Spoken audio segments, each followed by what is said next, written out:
Warning: the following contains material that may be too disturbing to some people. Descriptions of violence, mature situations, and adult themes. This is intended for mature audiences. Viewer discretion is advised.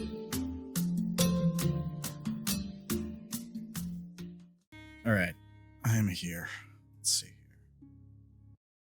Let's see. We'll cut the music. It's the final episode. Here, let's jump in. Let's undeafen and see how these guys are doing. Howdy, folks. Oh, Hello. Oh, what's going on? Are we planning? Is that what we're doing? No, we didn't do it. No. A question was asked. Oh, okay.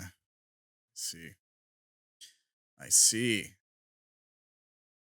All right. Well, welcome everybody to the final episode of the 5-year D&D campaign that started it all. Started the channel. Force Flesh. Everybody, welcome everybody. We are not joined by Ella today, but she is here in spirit. So send good vibes her way. I hope you guys are all doing good. I've been having a pretty good week. I've gotten really into Path of Exile 2, you guys. I'm on the Path of Exile 2 train officially. I dig the game. I'm having a blast with it. What are you guys up to? I have my Celsius. Don't everybody talk I got at a once. new computer. That's what's up. Nice. Heck yeah. So Congrats. I have been playing League of Legends. Nice. All right. Right on. As you do when you get a new computer, you of course go back to the old classic and be like, man, it runs way better on my new thing. Yeah, that's I did that when I got my computer. I was like, let me go play a game that I played before, and I'm like, wow, it runs a million times better. It's amazing. I love this machine. Yeah, but now I'm like, I don't want to get sucked into League because that's like an hour each game, and I'd rather not do that to my life. Yeah. Yeah. Right on. I remember when I first got the PC I'm using now, it felt like I got a spaceship. That's what I felt like. It's like I got this machine that can do pretty much anything we could think of. It feels like I got a spaceship. Congrats. I'm glad you got something cool. Well, I hope the rest of you are doing equally awesome. So, since it's the final episode, I guess let's go ahead and get ready to jump into it. I'll run through the shout outs real quick. Guys, if you're watching this, you probably know where to find me, but I have other socials. You can check out the link tree here. It's posted in chat for anybody who might be watching the stream. It's also, if you're watching on YouTube, linked in the description below, along with the rest of this stuff here.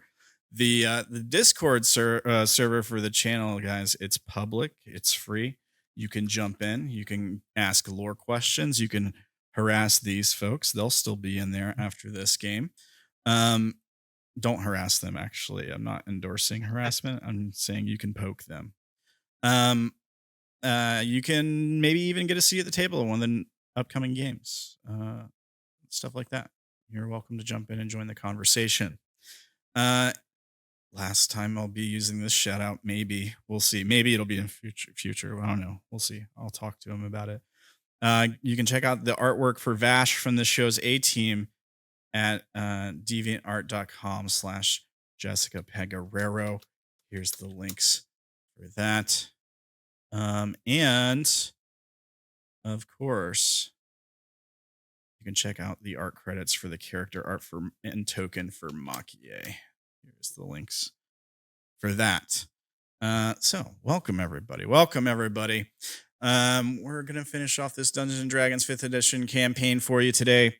But for the last time, I guess let's go around the horn, have everyone introduce themselves, talk a little bit about their character, and what's going on with them as we close this chapter.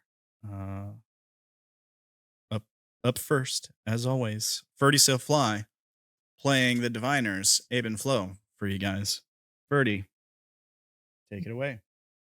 All right. Hi, guys. I'm playing Abelona and Florentine, or Ibn Flo, or the Diviners. We're a level 20 armor artificer. And they hail from the Wheel of Fortune. Um, and I'm also playing Makie today. Since Ella can't. Ella's last day was last week. She couldn't play. Um right now we're kind of worried that we're going to get killed by this dragon, Aurelius.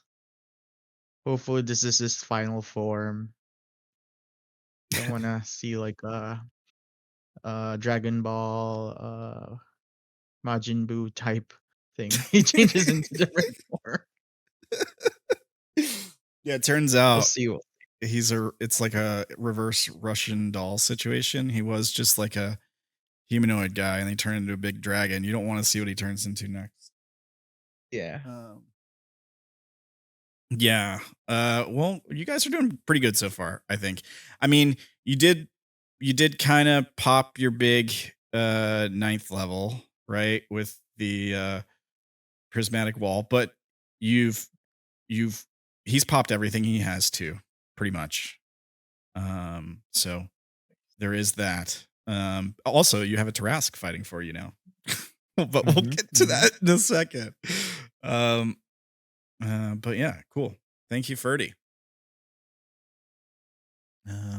Up next, speaking of Tarasks, we've got a wise man once, aka Onyx Reborn, aka Brandon, playing Gaia Mundo for you guys.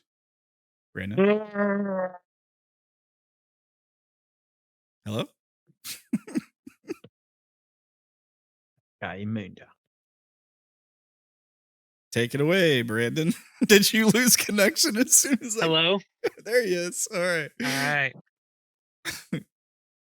I'm a Trask. Oh, okay. Oh, let's see. You were just RPing. Got you. I am Gaia Mundo.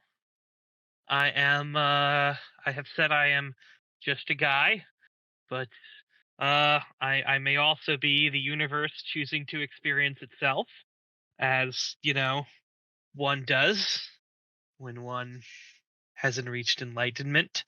Yeah. He has embraced eternity and become the giant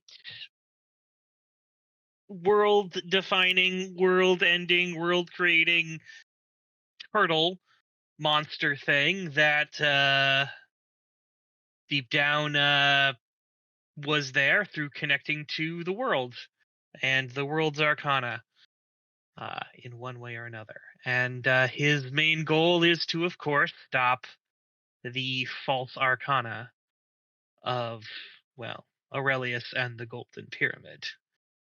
And so we'll see how that goes. So you're doing a pretty good job. Yes. Pretty good job so far. Mm-hmm. All right, cool. Well, thank you, Brandon. All right. Up next, we've got Keo playing courts for you guys. Keo, how's it going? It's going good. Hey guys, I'm Keo. I play Quartz. He is a 18th level creation bard, 2 levels of divine sorceress, and she just wombo comboed the Dragonborn last session, she had him in a telekinetic hold and moved him back and forth through the wall. Now she's super surprised because now he's a giant dragon, and she's even more surprised that the turtle that they found in the void is now a Taras. He could have done this the whole time, she's thinking. Why didn't she do this the whole time? Uh, but yeah, her party members are underneath the feet of the dragon right now, so she's gonna try to save them. Hopefully, we get past this battle. I would point out that Guy did a lot of shit with his spells that he likely can't do as a Tarask. So There is that little complication. All right. Well, she appreciates the fact that he's on our team. She's just like, why couldn't he have done this much earlier? hey, up until your Wombo combo, he was doing the majority of the work. He was.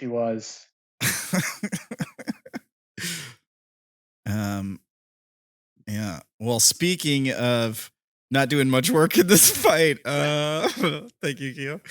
Just kidding. We've got Wolfrin here playing Mirkrith, who I meaningly, I mean, as in a mean way, douchebaggedly, trapped in a maze with a spell for a few turns. Wolfrin, how's it going? Yeah, it's been a couple of melee unfriendly fights. It's okay. Mirkrith is Wolf Boy who wants to kill usually everybody, but right now especially the dragon. Yeah, I bet. But not having a lot of success with it at the moment. We'll see how that goes. We will see. Guys, this raspberry lemonade Celsius is divine. Just saying. It's so good. All right. Well, thank you, Wolfrin. So yeah, when we left off, you guys were in the middle of the final fight with Aurelius, the golden one, the dreamer, the big bad guy at the center of it all, or whatever. Let's see here. Doobie doobie doobie doobie doo. Here we are. Okay. Yeah. All right. So let me see here. Let's put on some of this. And let me join you guys over there on the DM screen here. Where did my turn order go? There it is. Sorry, I had to make it reappear. I couldn't find it. I must be getting old and my eyes are going bad. Let's see here. So it looks like it's Aurelius's turn. Yeah.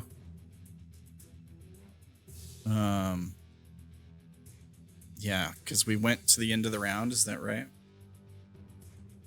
Yes. Yeah, we went until yeah. All right, give me 1 second here. Start of your turn, you make a wisdom saving throw.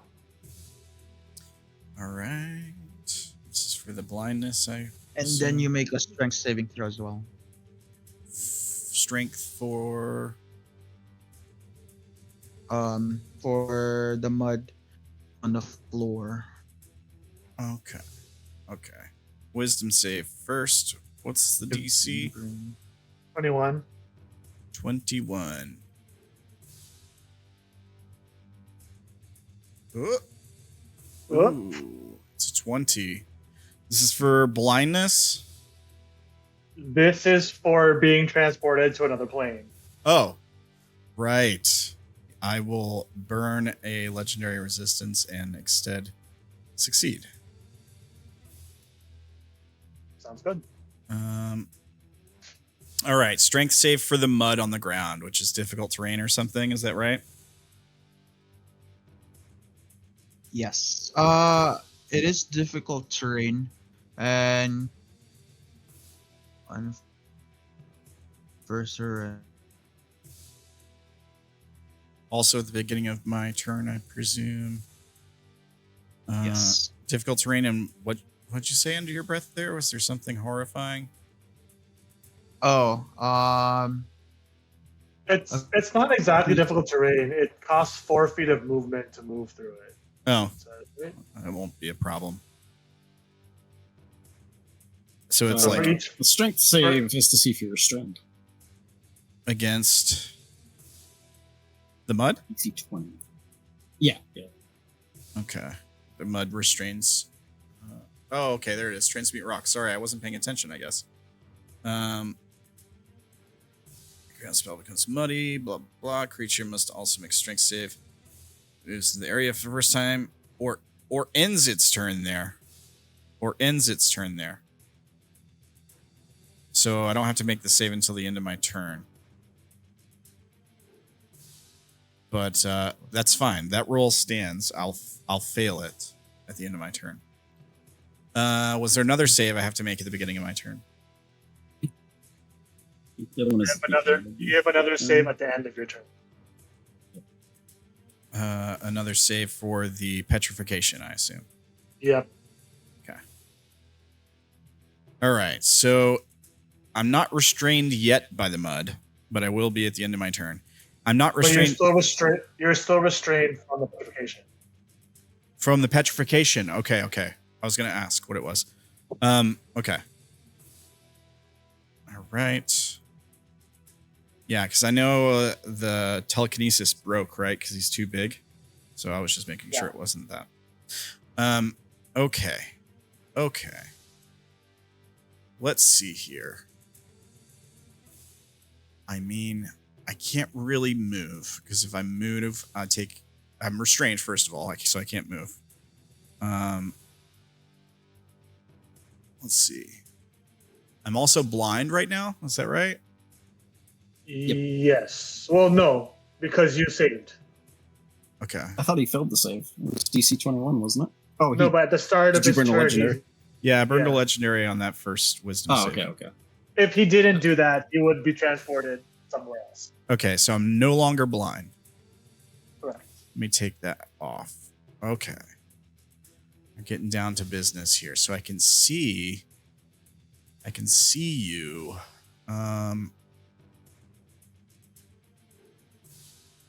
Oh, interesting. So, how much of a jerk do I want to be here?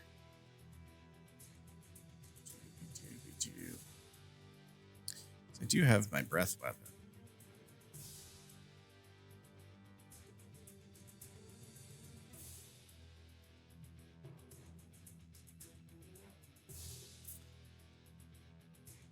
Oh, the fire doesn't. You're in the keep, right? And I think we decided the fire doesn't go through it or something like that.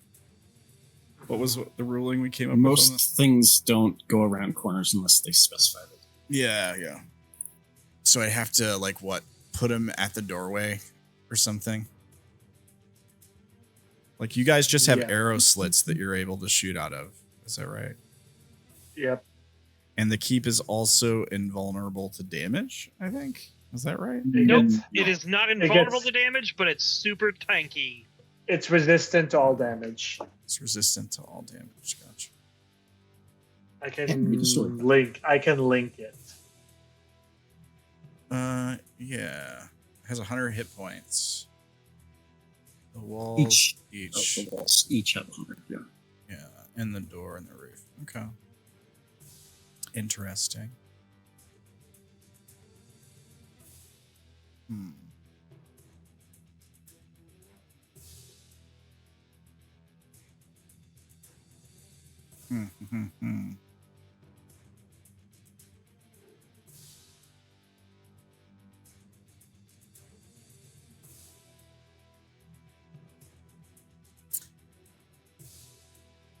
All right. I've got my legendary actions. I mean, I could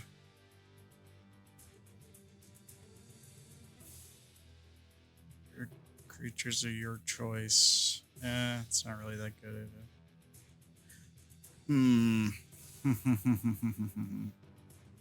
What about this? I don't. Yeah, I think I actually could. What? Centered on a point.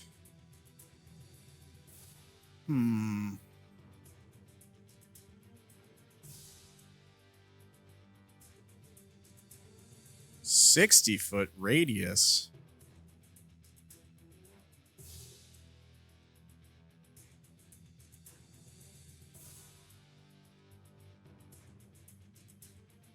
I mean, I could put it in there.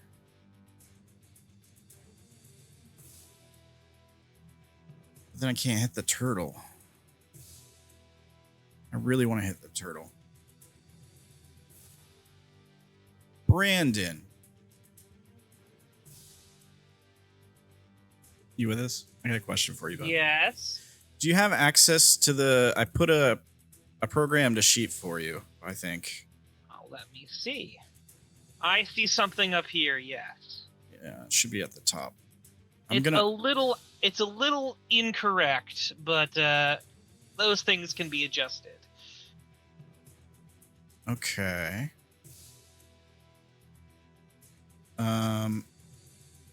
I think I just copied it from the compendium. Yes. No, it's something to deal with other things. Don't worry about it. I'll whisper to you what it is. All right. Can you put your HP? Do you have control of the token? Can you put your HP in the green circle, please, and your AC in the blue?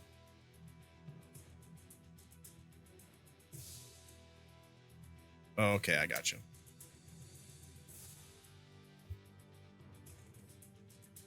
Wait. Wait a second.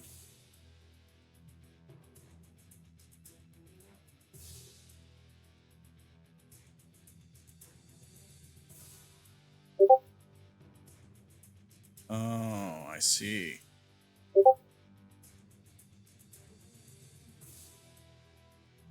Sorry, guys. I gotta settle this thing.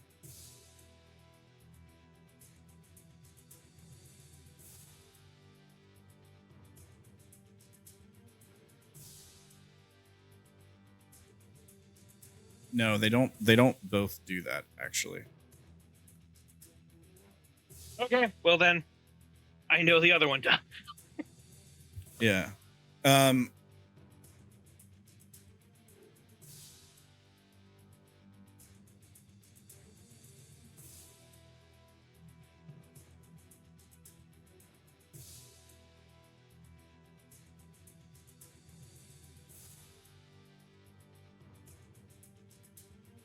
Oh no, we can solve that later. It's not a huge deal. I'm being I'm being nitpicky. Yeah. All right. Don't worry cool. about it. All right. So okay, here's what I'm gonna do. I gotta hit the turtle. I really just want to hit the turtle, and I did just refresh my breath weapon, if I recall. Yep. So Yep, your mythic thing actually refreshes your breath weapon, so. the thing is,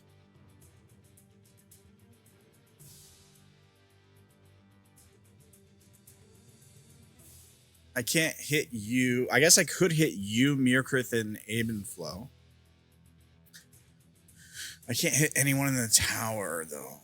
I really want to get the people in the tower, too. Is it a cone?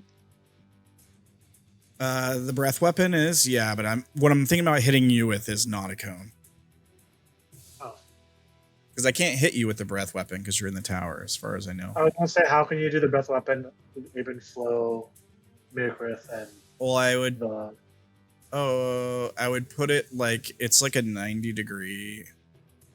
I would have to put it skewed like from this square, probably gotcha. like so.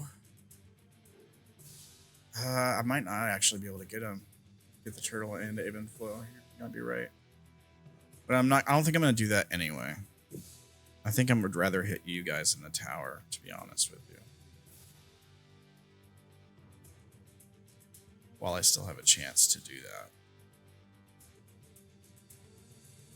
So, a point of, what is the wording on this?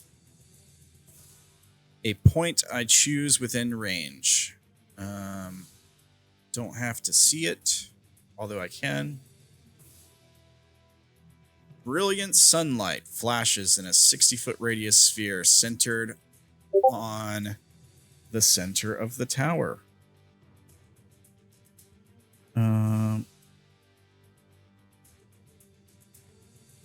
Okay. Sorry. All right. Yeah. I was being an idiot, nitpicking.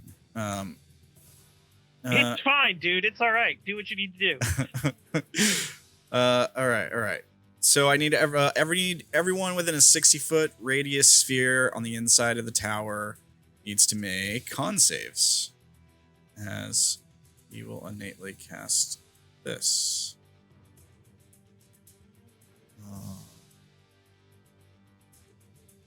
Loop.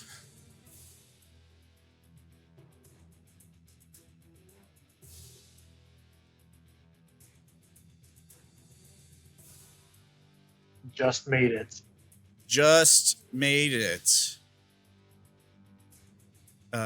Faithless Sorrow.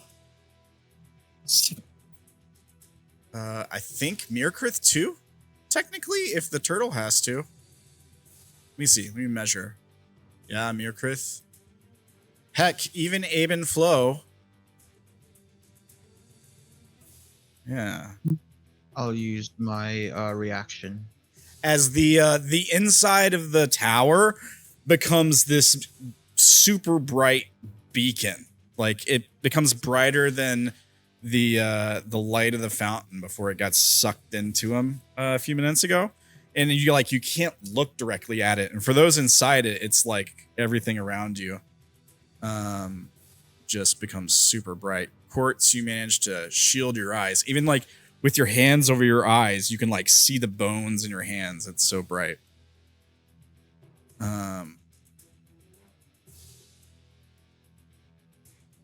So it's half of wisdom, right? On a failed save, you take blah, blah, blah. On a successful save, you take half damage and you're not blinded. However, if you failed, you take full damage, which is 44 radiant damage, and you are blinded.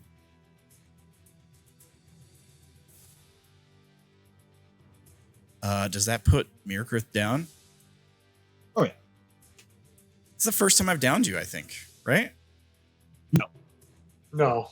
No? It's like the third. Oh, okay. I thought you were like... Third this combat. This combat? Really? Yep. Oh, okay. Yeah. Okay, maybe that's true. Very melee offended fights. What? What did you say? I said very melee unfriendly fights. I thought you said you were offended. No. I thought you said I'm very manly offended. No, I thought you said I'm very manly offended. I was like, wait, what? All right, cool. So you guys notated that. All right, I think that's my turn. Let's see. I don't think I can really do anything else. I can't Where's the move. point at? Is it in the dragons thing or? No, He it's said the center of the tower. the center of the tower. There. Oh, the fortress. Yeah. Okay. Wait, is the dragon not immune being to it? Does he? I mean, What I'm thinking, let me because like, see. wouldn't you have to roll two? Each creature in the light. Let me see. I would also want to point out that's a wall in the middle of the tower. Technically, everyone outside should be perfectly fine. It Well, was you blocked. rolled, so I was like, oh, I okay. rolled because I didn't know what I wasn't paying attention as to where it was or what was happening. So All right. if you said it's inside of the thing, then technically Yeah. Mirkrith is up. All right. All right, Mirkrith, you're up. Here, I'll take the Oh. X. I'll take the X off. Oops. The X is for when they're dead, not when they're unconscious. Yeah, but they okay. sure. The only I suppose you could tint the entire thing. There's no easy like press a button, do this thing. I have a health bar. The health bar lets me know when it's completely gone. Well, I have a very zoomed out view, so I can't, like when your health bar is that small, I can't really tell if it's empty or not. Oh, okay. So I do it more for me than anything. Yeah, each creature in that light. Well, I guess if I'm outside of it, I'm safe too, right?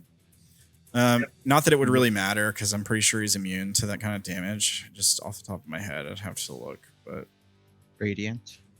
maybe not. Maybe not. He should be, but he's not. All right. Well, if you take no damage, Blindside, you said. Do what? And he has blindside too, so if he was blinded, it doesn't matter, right? Yeah, I mean, I was thinking about the damage.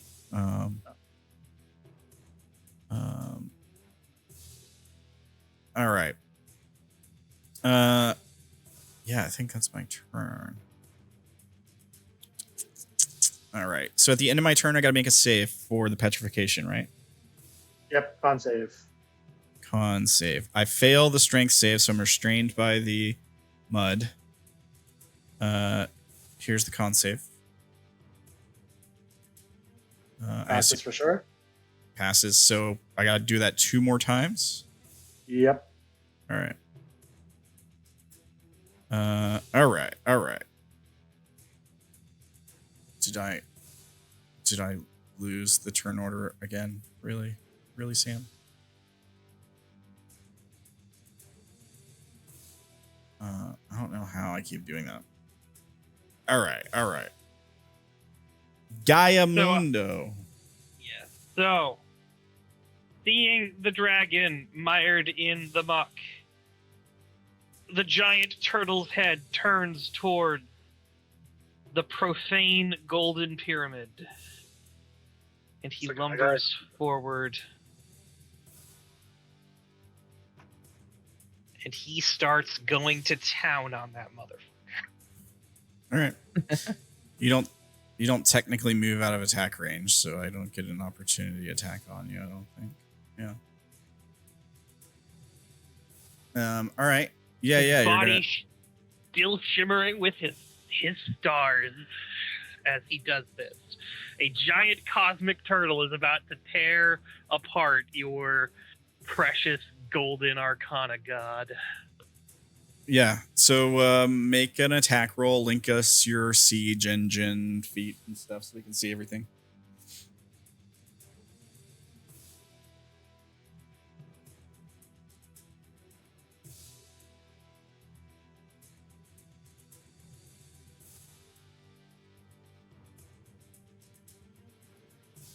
Frightful presence.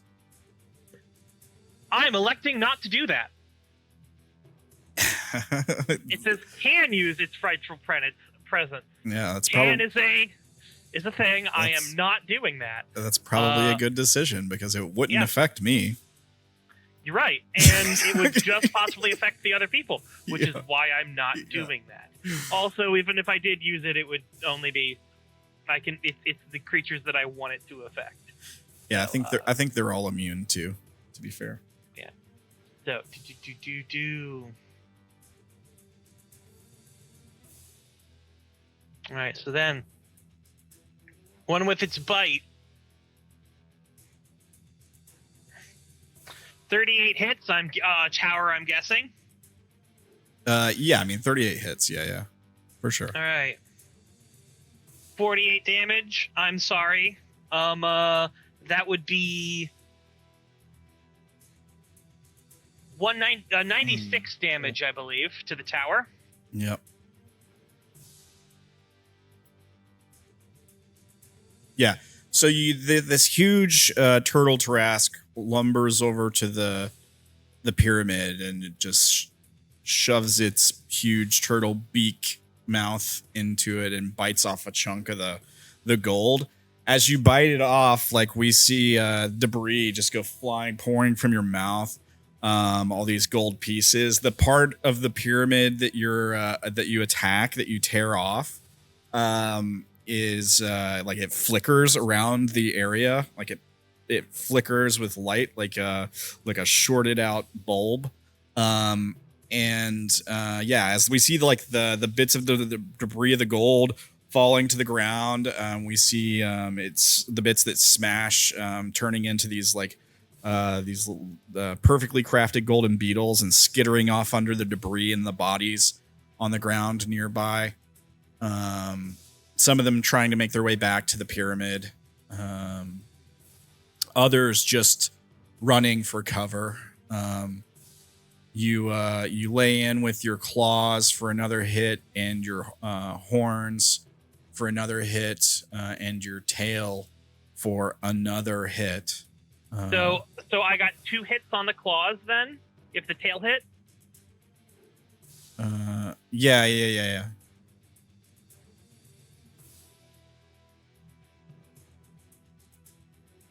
So all this is doubled.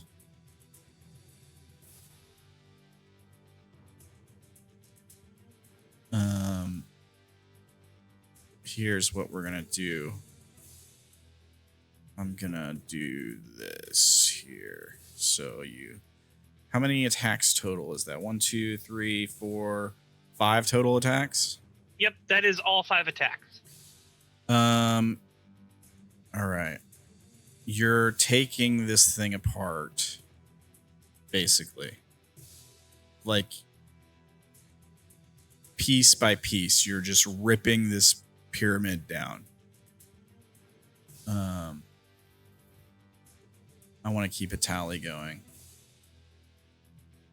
There's good thing there's nobody still inside that passage, because it's probably collapsing. Like, you're getting to the point where you're like seriously impacting the structural integrity of this thing, probably, at least in this portion of it. So I there's will bellow into everyone's minds. Deal with Aurelius. I will destroy the Arcana. all right, telepathically. Oh, we can't hear. Yeah, they can't hear you because they have their thought- mind shield up. All right, well then it will be out verbally then. All right. Yeah. Yeah, you yell that out verbally. Let me see here. Well then, if it's not a thing there, then, and if it can't be done there, then I will continue on going. Yeah. If you got more attacks, keep going. Nope, that's it. Okay. That's it. Okay. All right.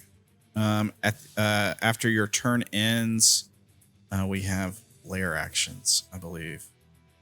Let me see here. Where's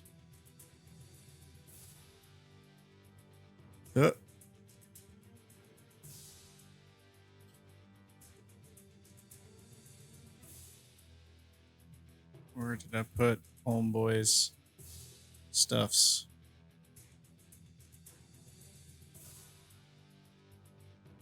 I had it on the turn order. Hang on, that's because it's stored under this other thing. Here we go. Layer actions. All right. I could do that.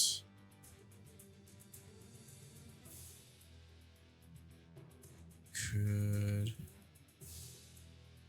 Ooh.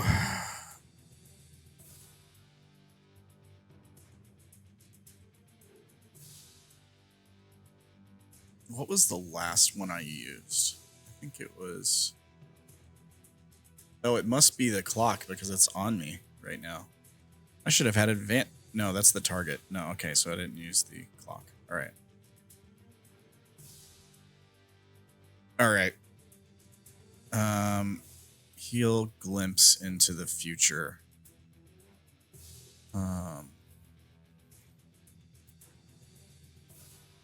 Let's see here.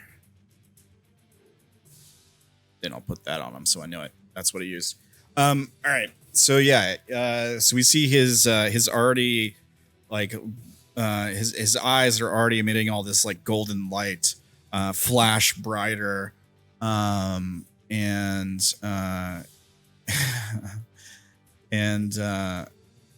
he yells, oh, that's the wrong voice. Hang on, there's not supposed to be a thing on that.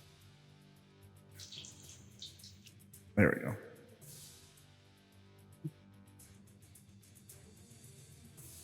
The light is already mine. That's what he yells. I'll get better at it next time he talks. I'm a little rusty. Guys, it's the final episode, all right? I'm phoning it in.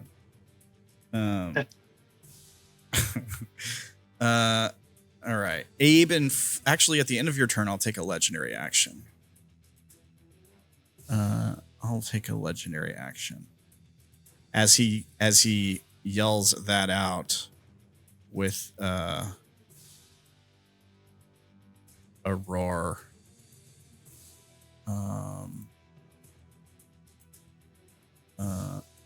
Everyone within 120 foot radius must make a con save. Or take some damage and be incapacitated until the end of his next turn. As he yells this out, It's next turn. it's next. Creature's What? next turn. Yeah, his next turn. The creature's next turn. Meaning. Oh, okay. Yeah, Oh. yeah. I see what you're saying. The target. Yeah, yeah. Until their next turn. Yeah, yeah. You're right. Yeah. I see what you're saying. My bad.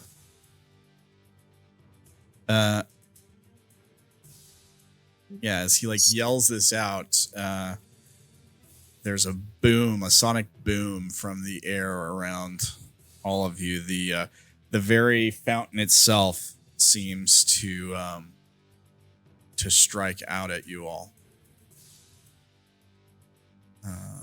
Okay.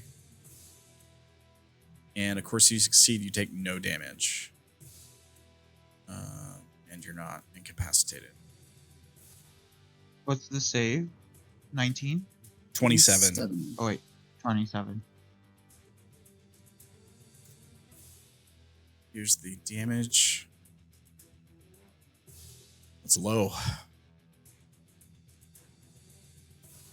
3d12.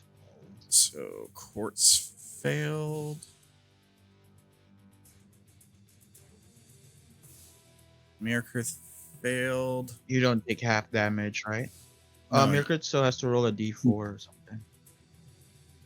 Oh, yeah. Well, range. So, The Tarask okay, I guess I don't failed. Success. Do you have advantage? Yes, I have advantage, and I added 5 onto it. Oh, So- okay.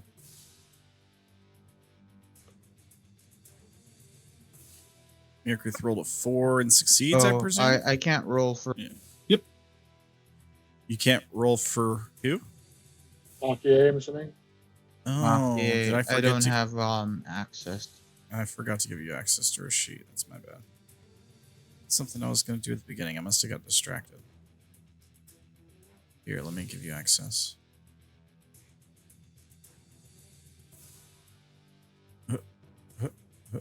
Roll 20. All right, and save there. You should have access now. Alright. Now let me roll for it.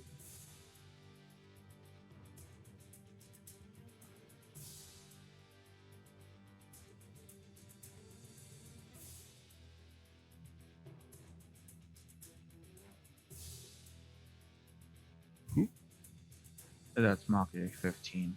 Fail. All right. So, all right. If you failed, you take what was it? 12 damage, something like that. 14 damage, 14, and you are incapacitated until the end of your next turn. Did Faithless Sorrow make the save? He failed. Okay. We've got everybody, I presume. All right. Okay. Abe and Flo. Abe and Flo. Is incapacitated. Let's see. Oh no, never mind. No, I saved. I'm looking at the wrong content. 39 saves. Yeah. Yeah, I think of 39, mate. I Jesus. will move 5, 10, 15. I will hit at the punch him with my gauntlets. Yeah. You punch. You have advantage because he's restrained. He is restrained.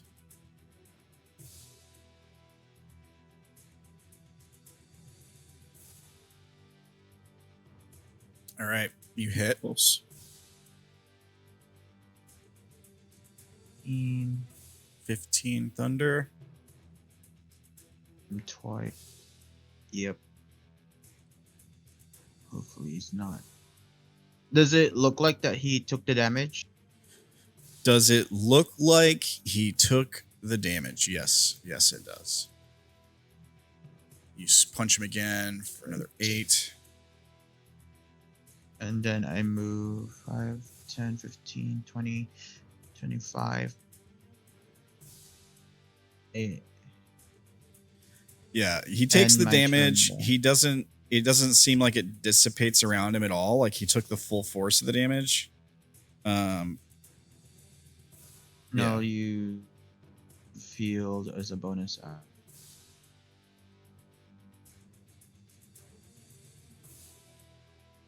You shield? Is that what you said? Defensive shield, one of Oh, my okay. guardian. All right. Right on. Is that your turn? Yes. All right.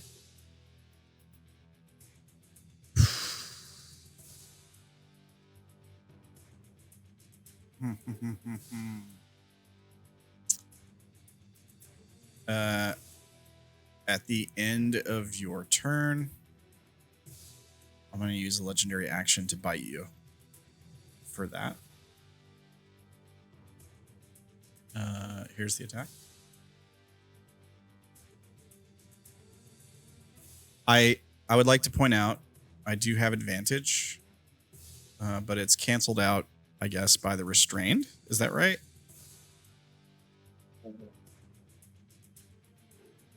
Does the Restrained does restrain disadvantage.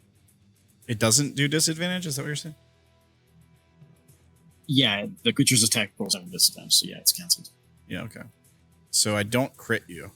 Does the 22 even hit you? It probably doesn't, right?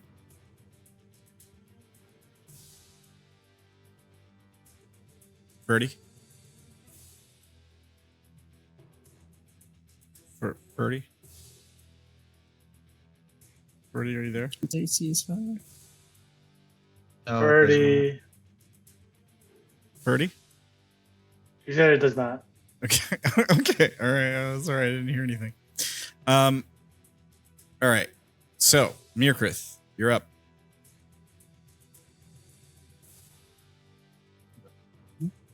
Sure. Mirkrith gets up. It's his phone. It's annoying.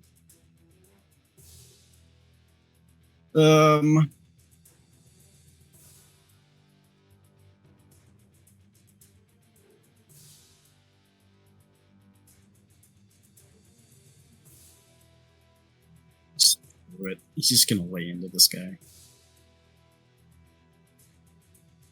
Here, I'll just paste this in the chat so that y'all can see it and we can all. It's like it's. Oh. We're in the final half of the fight. Like we might as well lay everything out on the table. So I have advantage from the guy being restrained. And I'm not using reckless because I don't need to. Let's click. Yeah.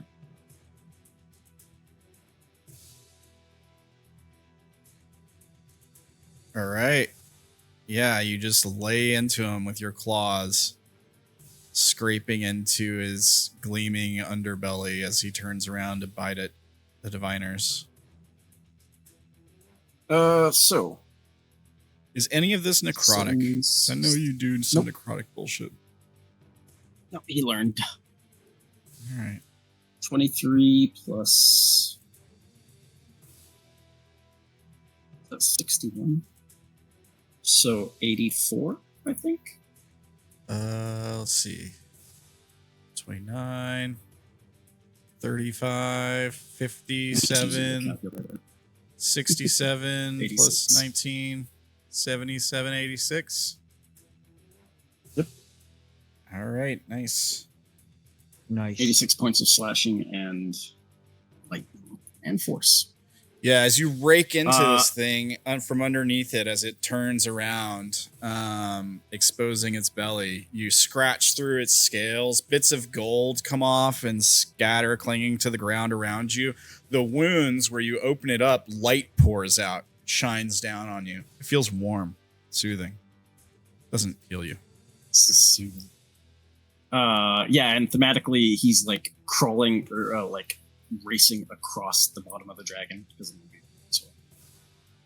So it's like flyby attack.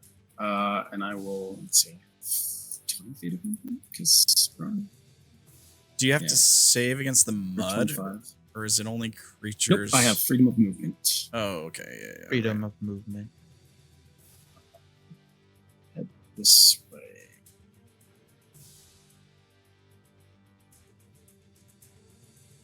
Some distance. Question is, do I want to You use teleported, right? Do I want to use my? Oh, you teleport? No, I just moved. So I want No, I was just normal movement. to burn. I'm not gonna save my reaction. I might need it. Yeah. Alright, that's it for Mikrith, and Melora is incapacitated. All right. I have no more legendary actions this round. I have used them. Which is also incapacitated. Quartz is also And so is incapacitated. Makie. And so is Makie. My turn again. Now we're talking. If I could just do that every round. Okay. So actions refresh. I still have my breath weapon. When you're incapacitated, no, because it's not concentration. That's right. How long does the prismatic wall last? It's like a minute or something? Or 1 minute. 10 minutes? 10 It might minutes. be 1 minute. So he's anchored there unless he wants to take a shitload of damage. Mhm. I don't have to make any And he's saves. restrained. He's restrained. Yeah. I got you. I could fly up a little bit. Yeah. But your movement's 0. You can't Movement fly. through the wall. Well, I mean, I was thinking maybe fly up enough to where I don't go through the wall.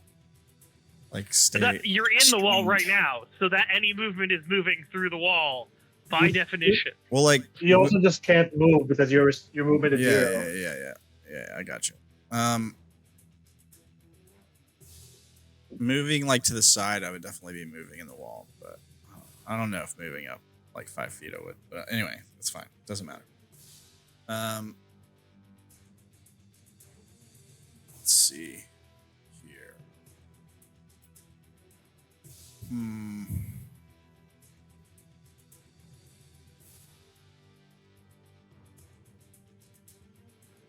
Okay. I'm gonna breath weapon, Abe and Flow, and the Tarask. Okay. Yeah. So can the two of you? I think it's the only two I can hit with it. Yeah, I think so. Can the two of you make dex saves, please? I'm gonna use Session's inspiration on this one. All right. For advantage. Here's the.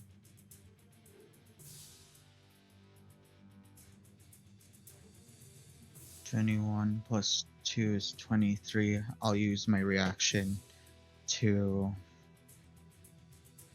Flash of Genius. Now I Alright. have one left. All right, that bumps you up over 26, right? 21 +2 adds 5, so 28. All right, and then what? Really? No, that's on your character sheet, right? That's not on the monster sheet. Harass. It's a Tarask. Yes. It's don't a have good dice. Tarask. Oh man, I didn't realize their doesn't dex was so low. have I thought the dex. Tarrasque was like super formidable, but if you got such a low dex save, then Mm-hmm. all right.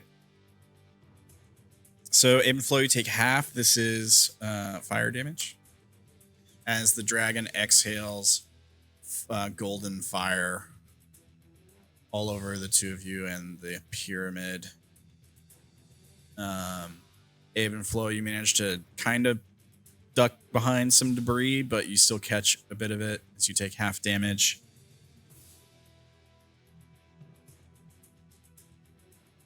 Don't Tarrasques have magical resistance? This is a breath weapon. It's not magic. It's not a magic spell. Gotcha. But Tarrasques have reflective carapace, which means they can. Does not work in this case. Yeah, it doesn't work here. Yeah.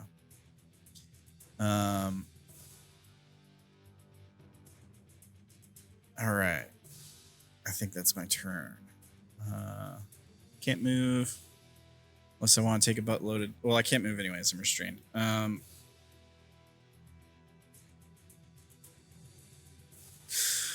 Bonus. I mean, I don't think I really have any bonuses I can do, right?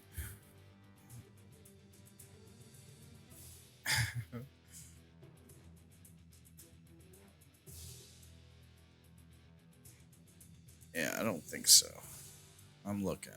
I don't see any. All right. That is my turn. Guy.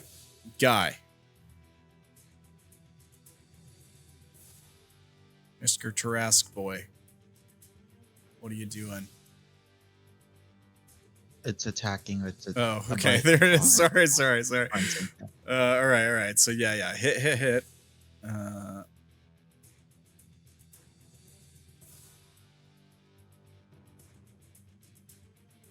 Is it 5 more? 1, 2, 3, 4, 5? Yeah. All right. Damage, and it's all doubled. All right. Yeah. You moving up 5 squares and just doing the next 5 squares? Just drilling into this thing? Yeah, no. I'm slowly carving a path through this pyramid. Yeah. Heck yeah, dude. All right.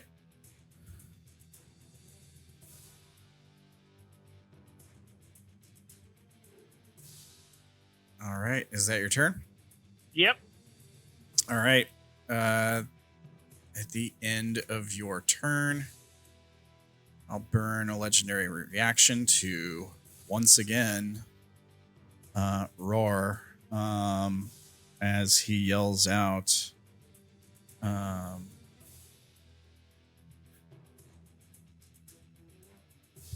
your efforts are in vain, Turtle. The Arcana have already lost. Everybody make con saves. Oh, by the way, when the dragon's turn ended, you should roll a strength save for being restrained And the con save. and a okay. con save. All right. Strength save.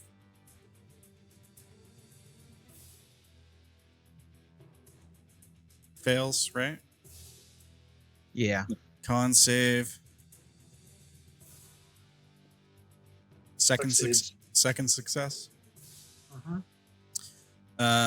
All right. So Griff is going to use his session inspiration for those. So all right. Abe and Flow succeeds.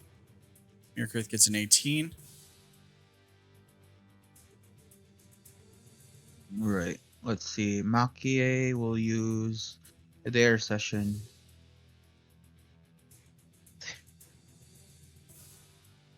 Allure fails. Laura actually can't succeed that unless she gets a natural 20. Oof.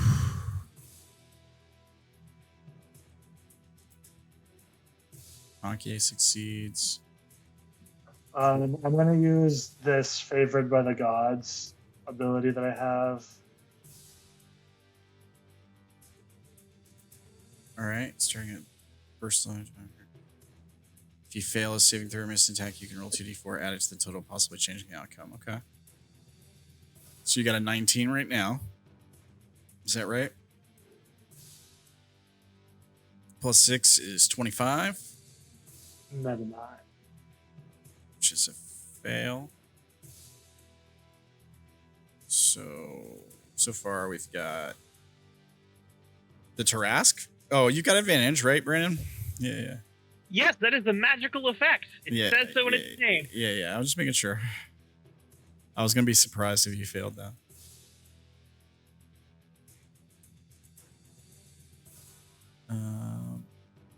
Okay.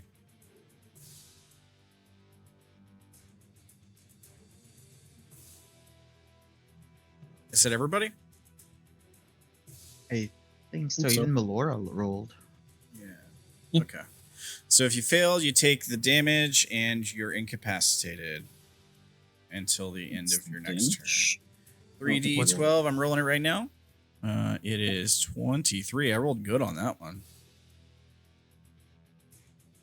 Mirkrith goes down.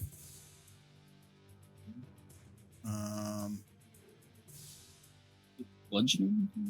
It's thunder, Thunder damage. I think. Let me make sure. Yeah, it's thunder. Yeah, thunder damage. As he Fusrodas you all.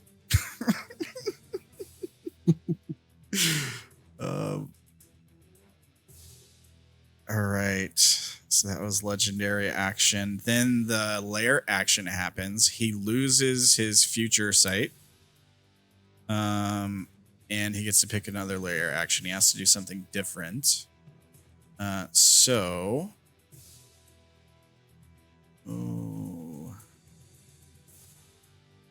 30-foot radius might be pretty good. Let me see here.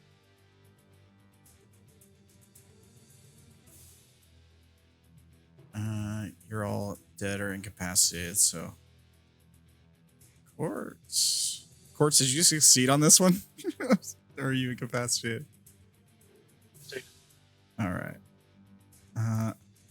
All right.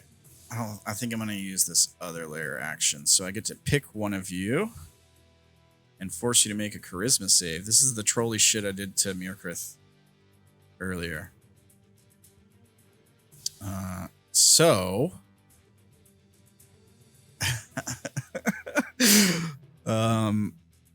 here's the link. Just in case you want to see it.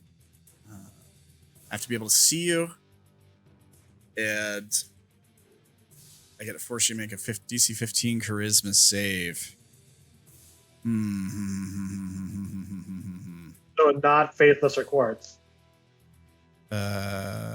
Not. I mean, I would argue maybe he could. I mean, there's arrow slits on the.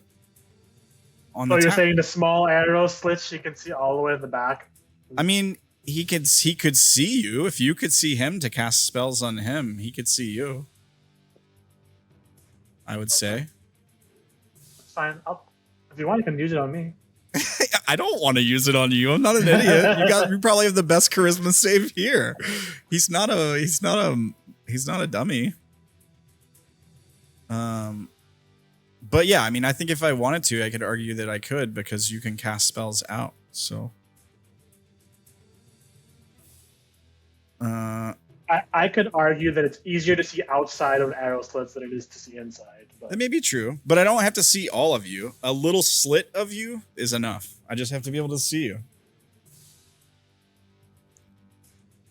True.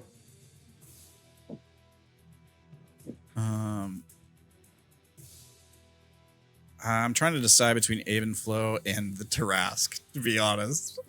I don't know. I'm guessing the Tarask doesn't have a good charisma. But I think he might keep Guy's charisma scores. I don't know. And I'm not willing to risk it to find out. I don't want to look and see. So I'm going to use it on Avenflow. Avenflow, DC 15 charisma save, please. You probably have a good charisma too, don't you? Yeah. All right. Oh, All right. Aben still. Yeah. You are safe. All right. Now it is your turn. All right. I move 5, 10, 15, 20, 25. I'm going to punch him. Punch him.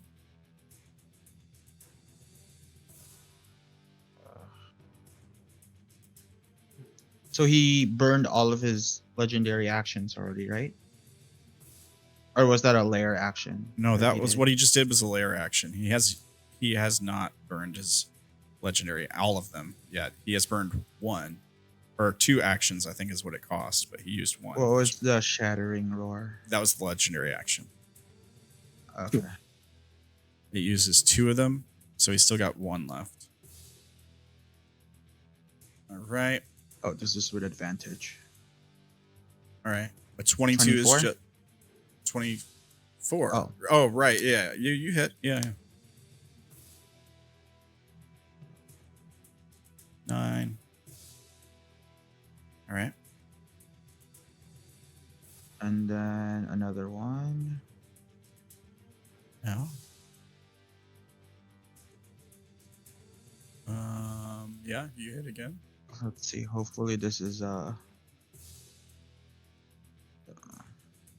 least that hits. For another 13. And I move here. And I'm gonna use my last defensive field to gain temporary hit points. Okay. Oh, that reminds me. 20. That ends my turn. Oh, yes. Yes. Okay. All right. Avenflow. I'll burn my last legendary action to attack you again. Disadvantage, I want to bite you. 28. Let's. My AC is 24. I'm gonna use shield. So it's 29. It doesn't hit. It doesn't hit? No. How does it? Okay, well, how'd you say you have 29 AC? What? First of all, what the fuck? You have 29? God damn. 24 plus 5. Because I'm using shield. Oh, okay. Golly, dude. You're so tanky. That's awesome. Yeah, so his enormous head whips down at you. This time it's on target because he doesn't have Mirkrith distracting him. Mirkrith's just a mess of flesh on the ground behind you. The enormous jaws, the light shining from inside its mouth is about to close down on you, but you hold up a hand and get the shield off, and it hits this like invisible shield in front of you and bounces back as he roars in anger. Yeah, good stuff. Mirkrith, death save, please. Gotcha. Oh. Sorry, 1 second. Can I somewhat forgot. Can I try using my thing that I never get to use? If you never get to use it, yeah, you should. If it's This what thing. if damage reduces you to 0 hit points, you make a con save with a DC of 5 plus the damage taken. Yeah, you should have been able to use that before when you went down. You didn't take that much damage, right? It was only like 20 something, 23 that put you down. Oh, so it'd be a DC 28. All right, well, I'll try it anyways. Fuck it. That was not with advantage. Okay, so that didn't work. I tried it. Didn't Hold work. on. Death save. Hold on, because I think somebody can increase your save, can't they? Isn't there somebody that has a thing that can do that by 5? I think he only has like 1 left. I wouldn't use it. 1d4, 1d4. Oh, okay. Well, there's the D4 from Emboldening Bond or whatever, but Flash of Genius, I was thinking maybe could help you out here. I already used shield on my turn. Okay. I'm good. I have a success. All right. 1 successful death save. Faithless is incapacitated, right? Correct. Quartz, Save it. save it. Incapacitated. Oh, I thought you were up this turn. I think. Nope. What? I thought I asked you a little while ago and you said you were good. All right. No. Oh, okay. Well, my bad. Maybe I should have done something to you then. Is Makie still incapacitated? No, she saved. All right. So she's gonna run towards 5, 10, 15, 20, 25, 30, 35, 40, 45. All right. Let me see. She's gonna punch you with advantage. I think it's with the Delver's Claws. Oops, I should change it to Makie. 24. 24 hits.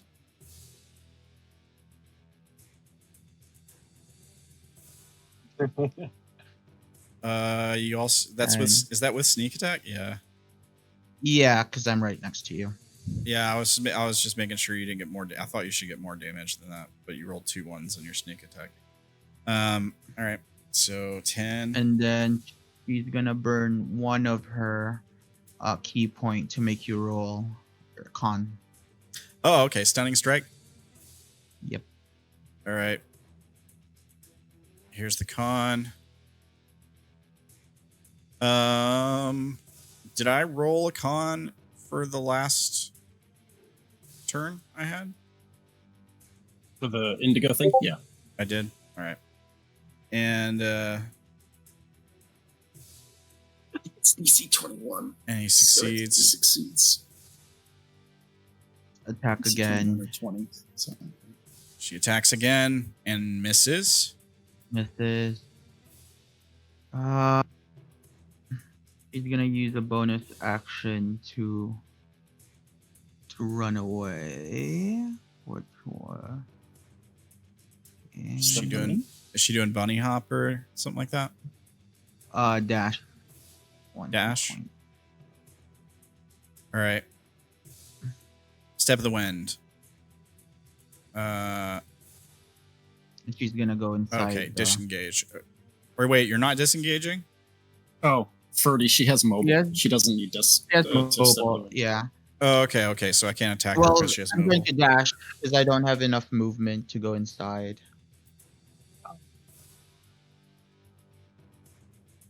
She runs past the body of Mirkrith without healing him and gets into and takes cover in the fortress. Can't she carry Mirketh portion of the way? Be half movement. Can it be an object? It I can- think she has enough. If you have Her enough, movement with 65. Yeah, but She you had did, So 85 20. here. she moved. She So started. Her, 20. she started her turn back here. Remember? Yeah. So 20. So it cost her 50 Her feet to movement drag is Mirkrith in. 65. Yeah, it costs 50 feet Yeah. to drag Mirkrith. So she has how much total? So 50, and then you would move. 130. And then this would be 130. Damn. Okay, yeah, you're good. She got 130. Yeah, I thought you said it was like 85 or something. Yeah, you can do that. 65 times spirits. Oh, I meant she had 85 left from here when she Oh, finished. okay. Yeah. Part of her original movement plus a whole nother. Yeah. You can get Mirkrith She's in gonna there. drag him inside. Good move. And I think that's it. Bonus action and action. All right. I imagine Makie just grabs him by the by the weird flesh on the back and like pulls him face down through the dirt. It's like pieces of you coming off and just like. All right.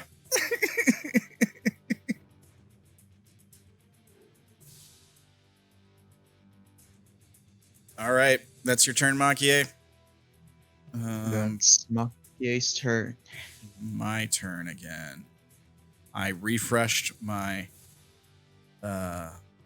breath weapon again. Hey, Brandon, why don't you read out what you're communicating here telekinetically? Through telepathy or whatever. I can't. They can't hear it. No, but you're communicating it to Aurelius. I want the audience to hear it. We can do that later.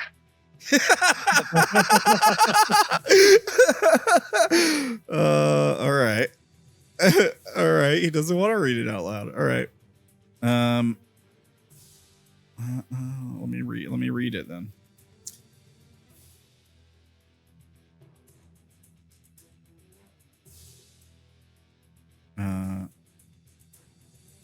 So we hear Aurelius shout out, "Fool." Wrong voice. Hello?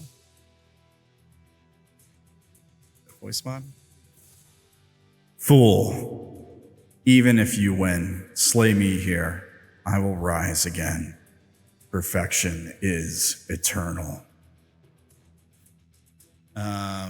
He yells this toward the Tarask. All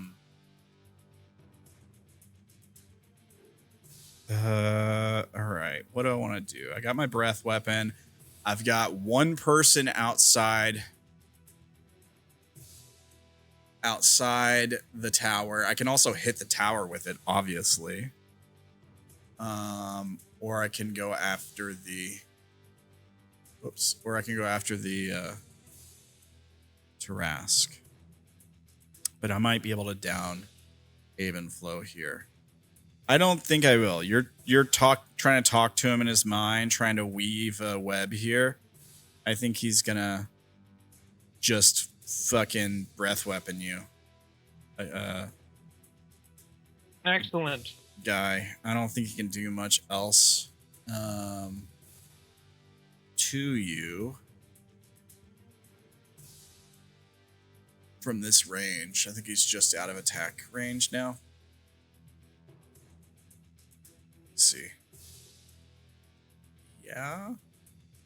I think he's only got 15-foot reach. Let me make sure. Yeah. Oh, no. One of his attacks can reach 20 feet, but it's not worth doing if it's just one of them. All right. Yeah. So, dex save.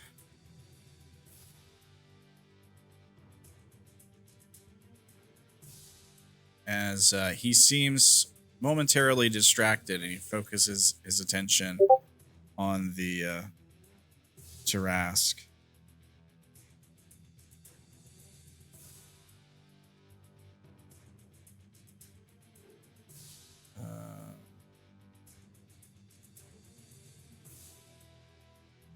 Yeah.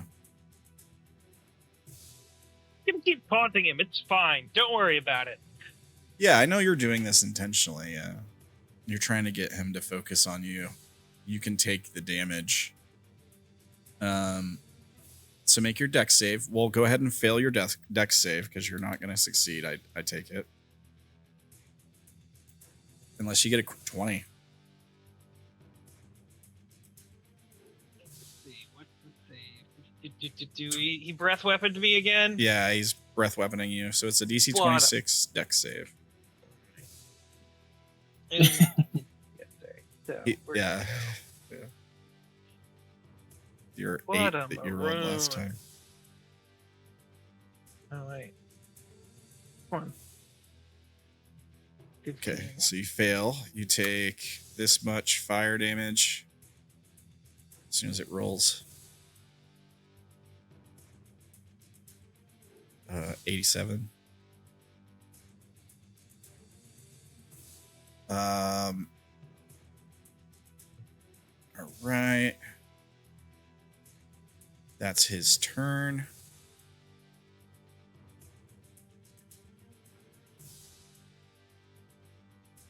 And he yells out, "Face me, coward." And he has to make a con save, right?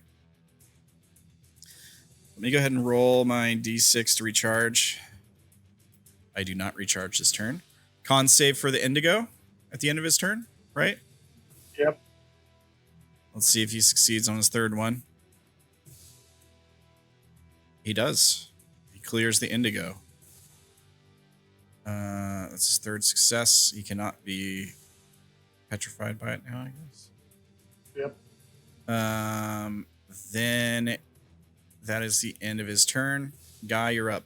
Did he make his strength save at the beginning of his turn? I didn't. I just assumed he was going to stay restrained. I can make the strength save now. I don't know if he keeps making it, or Yeah, does he keep if he's making it just against the restrained until he uses an action. He succeeds. Yeah. He succeeds. He rolled a 27 on that one. I think based off the spell, it says that like you only do it the first time you're restrained, right? Or am I wrong? Oh, Breaking okay. the link there? You guys have been telling me to make the roll every turn. That's why I was looking through the creature- 30s. Creature must also make the saving throw when it moves into the area for the first time on a turn ends its turn there. On a failed save, the creature sinks into the mud and is restrained, though it can use its action to free itself. Oh, okay. So I guess it's just restrained until it frees itself. Okay. It has to use an action too. All right. All right. All right. But it's not restrained from the Indigo anymore, at least. So it's just Yeah, one that's restraint. done. All right. Okay, so you attack more squares of the pyramid. You move in further as this fire blasts you in the back. You just continue forward. Blast me in the back. Oh, on the top of the shell. Yeah, that's fine. Sure. What is that fire? What is the fire? Yeah. Breath weapon? Why? Oh, his fire. I thought you said the fire from the top of the thing was hitting me. No. Okay, never mind. All right, now I understand what it is. Oh yeah, so okay, if he breathes the fire, and I'm just chomping away. It's fine, you know. Yeah, getting closer to the center of the pyramid. All right. At the end, after your turn ends, you continue taunting. At the end of your turn, I'll use the legendary action to Shattering Roar again. See how many people I can stun this time. Everybody make con saves, please. Or be Probably almost all of them. Most of us can't make the save unless it's like a nat 20. The Tarask fails. Oh, wait. I'm dead. I don't need to get save. Well, you do, because it does damage. It doesn't say you have to be conscious for it to affect you. I'm gonna use my inspiration for this. But you succeeded anyways, Mirkrith, so you're good. No, you didn't. Makie rolled a 28. I did. 28. Oh, okay, gotcha. So we got And then failure from the Tarask. Yep. All right, you're incapacitated, Mr. Tarask, All right. as he roars out What's this that? time, stunning you. Mirkrith succeeds. Abenflos crits and succeeds. Quartz fails again. Makie succeeds, and Faithless Sorrow fails. All right, here's the damage for our failures. It's thunder damage. So 15. You don't this take is- any damage if you save, right? You take no damage if you save. That is correct. Okay. As he as he yells out, "The arrogance. Ants thinking they can defy the sun. Go ahead, try. Your defiance is nothing but another thread in the fabric of my perfection."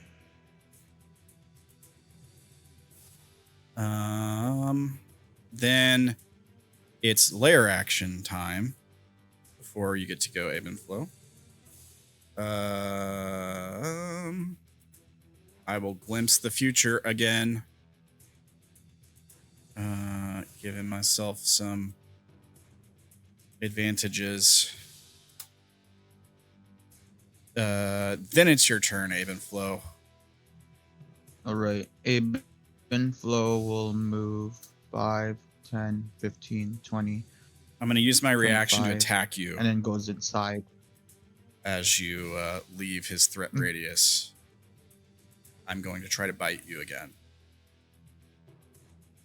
So I'll burn my reaction for opportunity attack. Do you have mobile?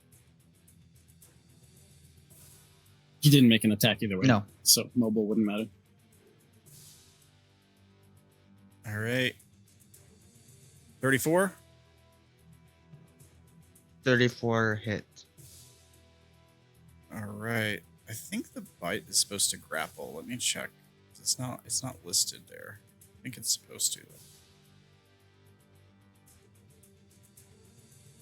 Let me make sure. No, it doesn't say it grapples. That's crazy. How? How does the bite not grapple? That's insane. Okay, so you just take damage.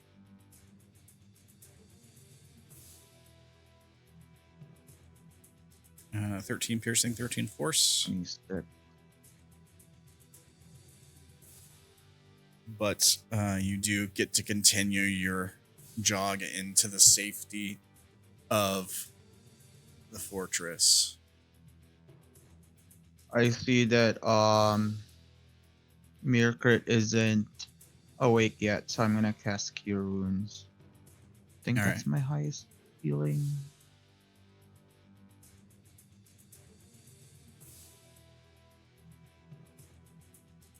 How come it's not asking me first level or not?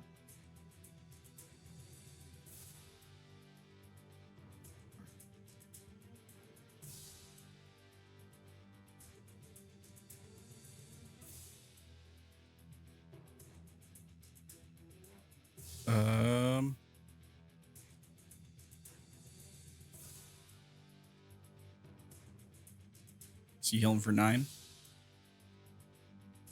Yeah. All right, Mirkrith, Okay.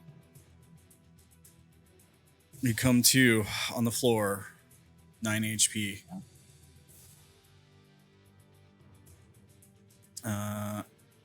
Anything else, diviners?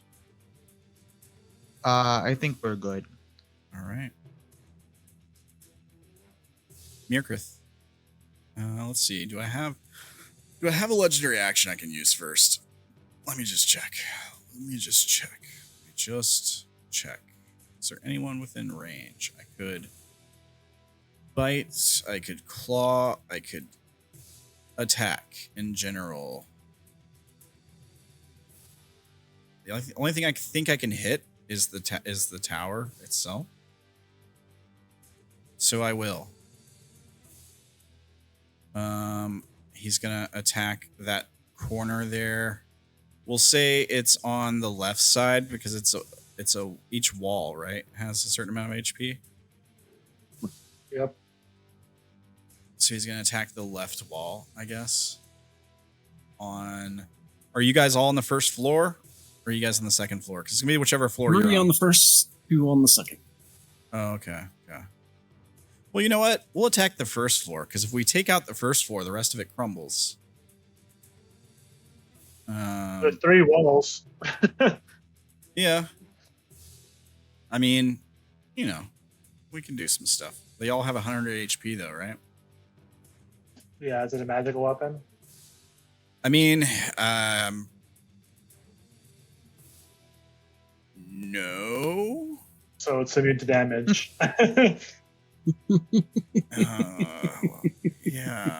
mean, would a dragon's attacks be magical? I mean, I can It attack. should say in the stat block.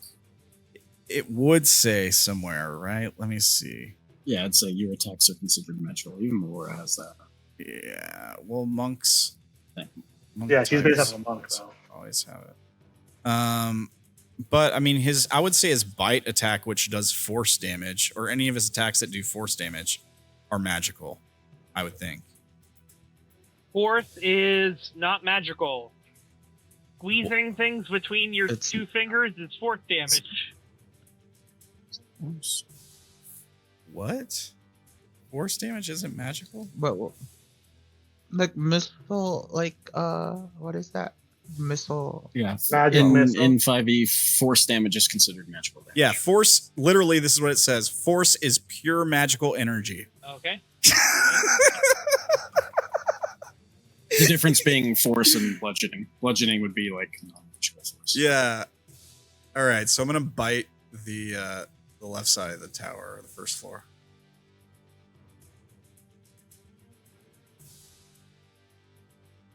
I'm assuming that hits. What's the DC? Does it have one? It doesn't say. It doesn't have one. It would be. So you hit. It would be stone, which would be like 10 or 15 or something. It's like that. it's adamantium, actually. Adamantium. So adamantine. Adamantine.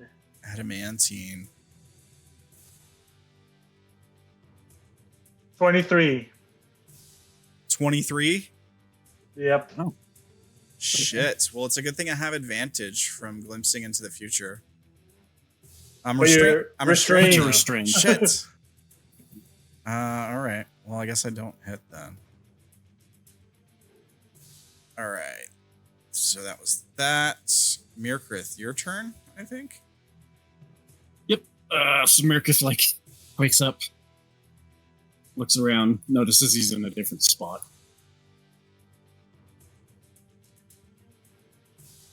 Hits himself. I tell off the Mirkrit, can ground. you bring them down here?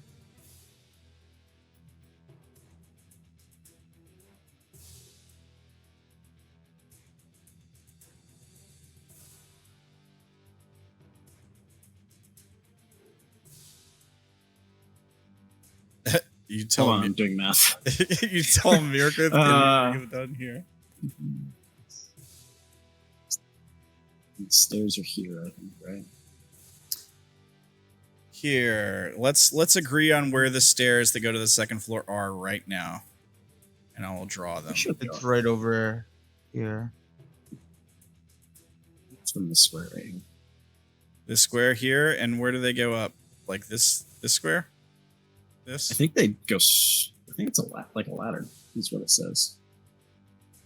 The ladder ends at the trapdoor leading to the roof. All right. So ladder is here. Yeah. All right. We'll bring them down. And then the door is in that square below quartz, right? Below Abelon. No. I Even believe. flow. Okay. It's where I Ebb and Flow entered through the is. door. Because I know It's in a before, line, because last session I was breathing fire in through right here. I know that for a through fact. the arrow slits. Oh, so I can breathe fire through the arrow slits, you say? I assume that's how you were doing. I thought it was through the door. If the door is right here, then I'm going to put a door right there. So I know. That way we can't move it around. All right. Mirkrith, go ahead. Mikra said something. Okay.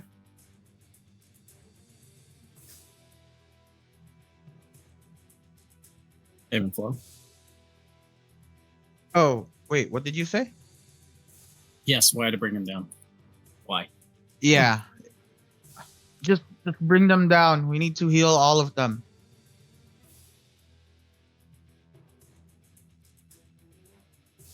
Okay.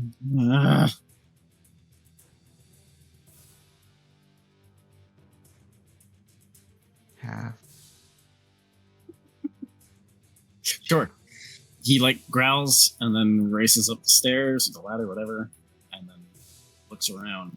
Faithless is like stock You still, can even throw them chain down. shocked. Yeah, that's probably what's gonna happen. He'll run over to Quartz. Or no, actually he'll grab Faithless and drop her through the hole. She So falls. she's gonna take 10 feet of falling. A D6. Bludgeoning damage. She takes 3 damage as she 3 points. collapses to the floor below. Still incapacitated. She's now prone. And then so that was 10.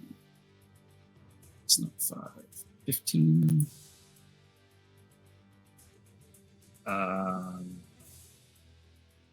It's all my movement. Get back to Quartz. So I will grab Quartz and bonus action teleport to the hole and fall through with him. Her. All right. Grab Quartz, teleport to the hole, fall through on top of Faithless. Actually, never mind. I will. Can I do it? You might kill her if you do that. Right. Action. You might also kill yourself, I guess.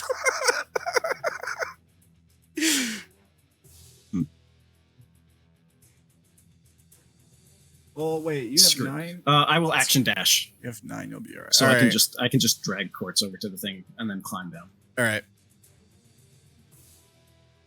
So I will drag Quartz down to the first floor and then drag Faithless over as well. And like, it gives me another 50 feet of movement, so I should have enough to drag him kind of over here. Sure. Now what? I have to pray to my gods.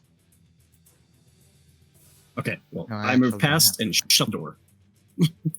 You run up to the door and slam it shut. All right. Yes. That's all I... Is it a bonus action to drink a potion or an action? Bonus action. I'll let you guys do it as a bonus. Okay, I will drink my... I better say that. Never mind. That's it. That's it. All right. All right. Faithless, who is incapacitated. Quartz, also incapacitated. Yep. Makie. Makie will start punching everybody and healing them. All right. Flurry of healing and harm. Unarmed strike. You can use hand of harm at that strike without spending key points. All right. Without spending key points for the healing.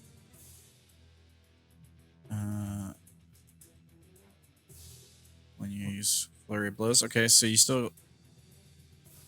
Yeah. So who's getting Do I have what? to attack?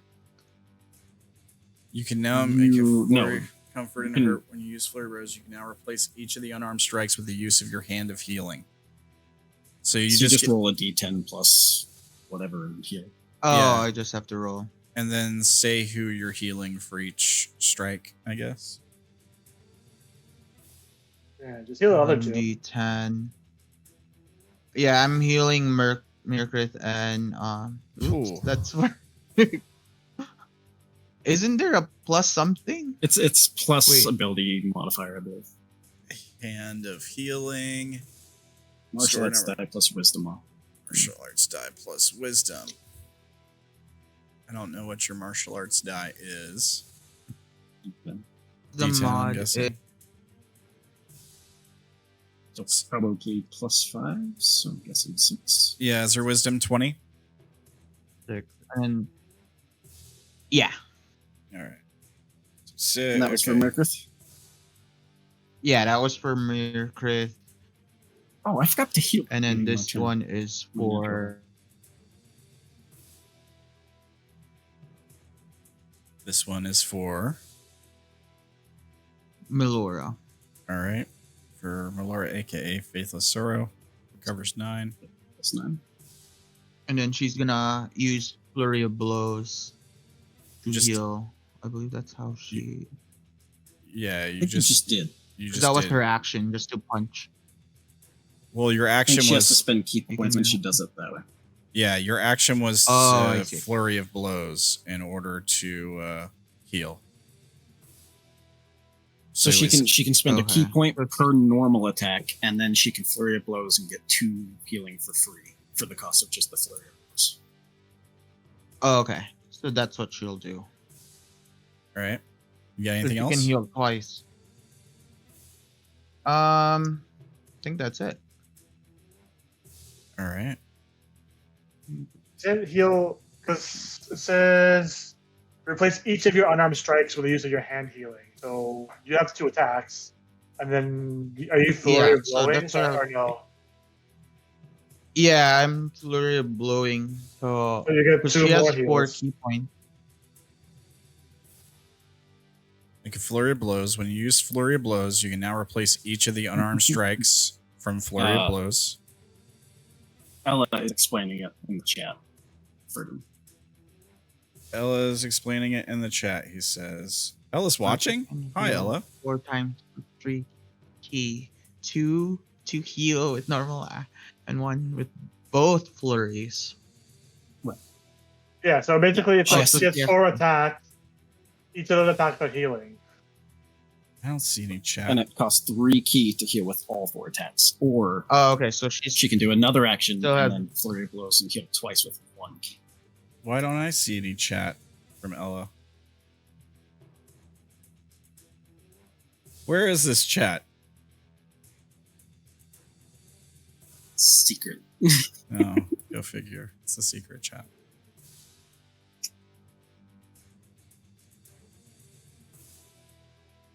I thought we had mind blank.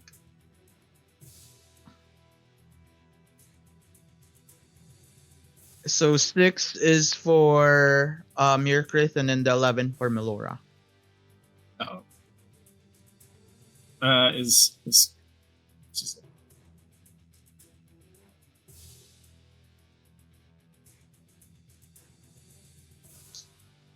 So Mirkrith healed for 12 and Melora.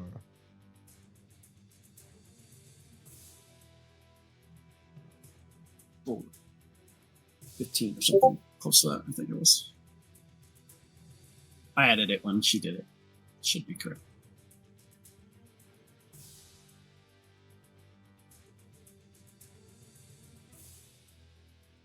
Is that all Maki is doing?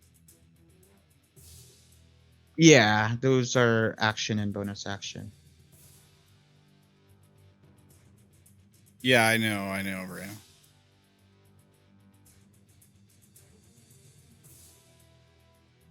A secret non-GM chat? Yeah, I know. Trust me, I know.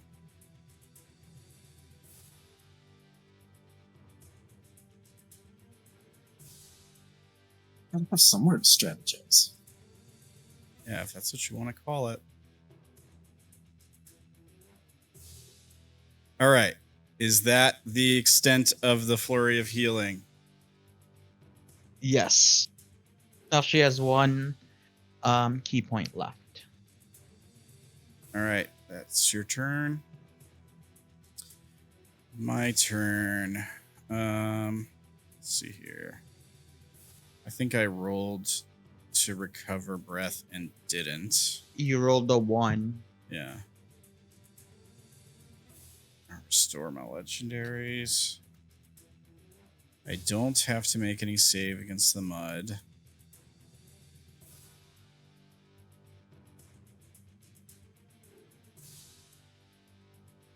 I will instead.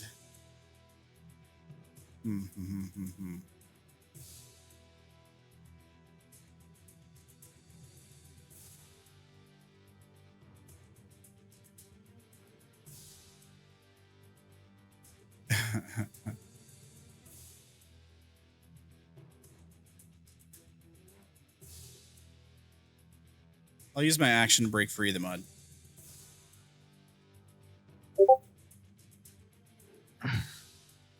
Okay. Actually, I don't think there's a save or anything. It just happens. Actually,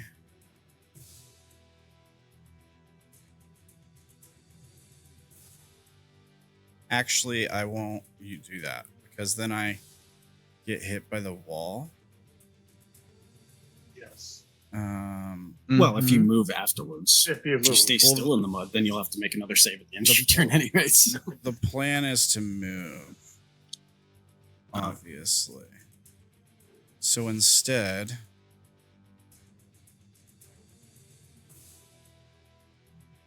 I'm going to teleport. Boom.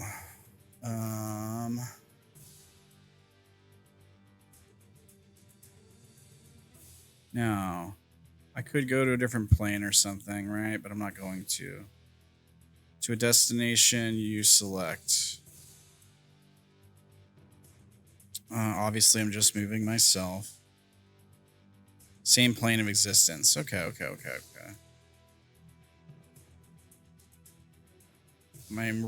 I just want to go here.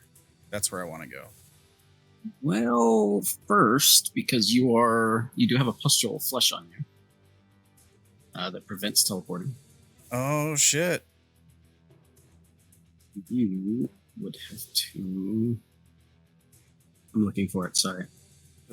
How long does the pustule? It stays there if you go unconscious. Until I long rest or die. If I had fully died, it would go away. All right. I'm trying to figure out which one of these. I shouldn't have renamed them because then it's hard to find it. Here it is. Okay, so and if it attempts to teleport or leave its current plane by any means, it takes 4d6 psychic damage and must make a Wisdom saving throw. Wisdom save. What's the DC? 19. Yeah, 19. 19. And it takes the damage regardless. Take how much damage? 4d6 psychic. I'll roll it. All right. Yeah, can you link the pustule again? And he fails to save. I can choose to succeed if I want. If you have one of those left. I do. He has 4 of them total. I still have 2 left. No, actually, I have 3 left because I only used 1 because I succeeded on all of those con saves. That was the one. It's this one. Oops. Flesh to flesh.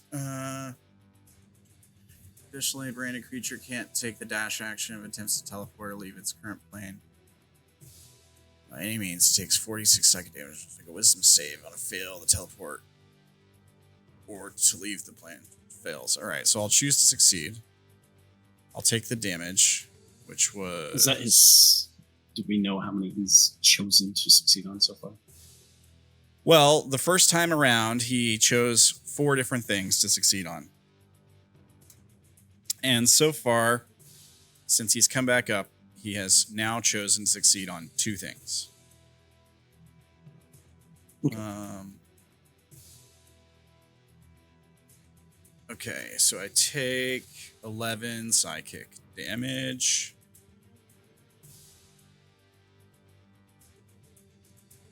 All right.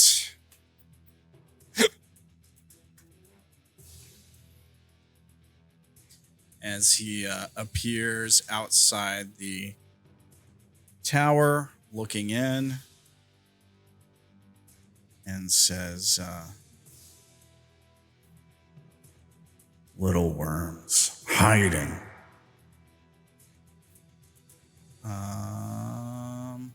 That's his turn. He's no longer restrained, right? He's not in the mud. Mm-hmm. He's no longer restrained. He's still marked. Okay. I can still move. I'm gonna fly up in the air 5 feet. Just so I'm not touching the ground.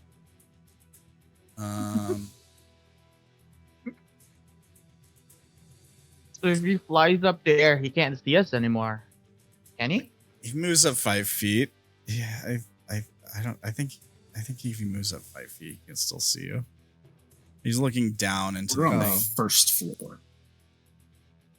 first floor. I mean, a story is typically 10 feet. 10 feet. Yeah. Okay. Cool. But the Wow. arrow slits would be even with us on the ground because that's where they're useful. They wouldn't be up in the air.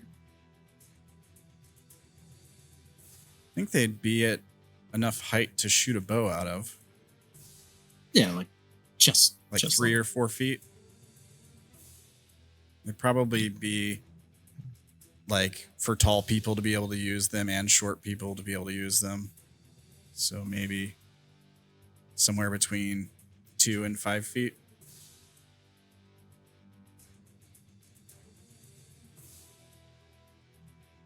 I think that's a fair assumption, or no? somewhere in there. Yeah. All right.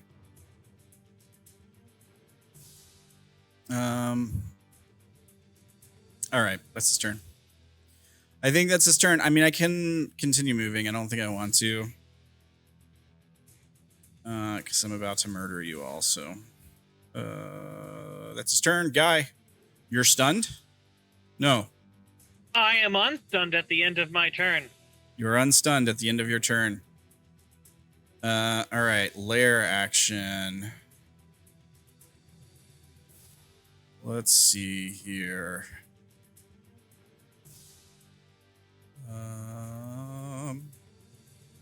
I just did. Well, I mean, how troll do I want to be, right? I guess at the end of your turn, all legendary actions stun everyone again. Shattering roar! Everybody make your con saves. I think might be a chance we put some people down. Here. Guy face succeeds barely, is that, or fails by 1. Fails by 1.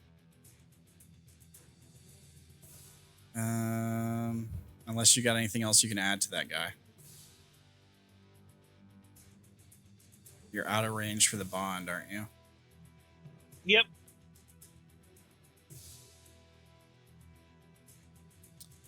Quartz fails. Megakrith fails. More fails. Faithless fails. Evenflow succeeds, though. Makie fails. Makie fails. Damn, nearly everybody failed this time.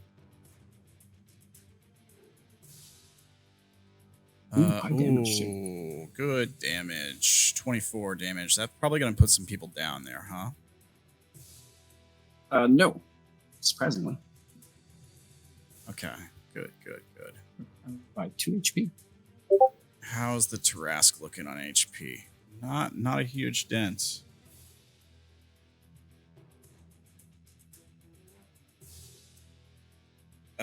Shouldn't have any HP missing, should he? It took a breath weapon. He's taken some damage and he's getting hit by all of these the last couple shattering roars. He's taking the thunder. He took the thunder damage. He took two direct. thunder damage. He took 2 direct breath weapon attacks, which were like 80 and then 87, and then he's also gotten hit by these shattering roars. Hang on a second.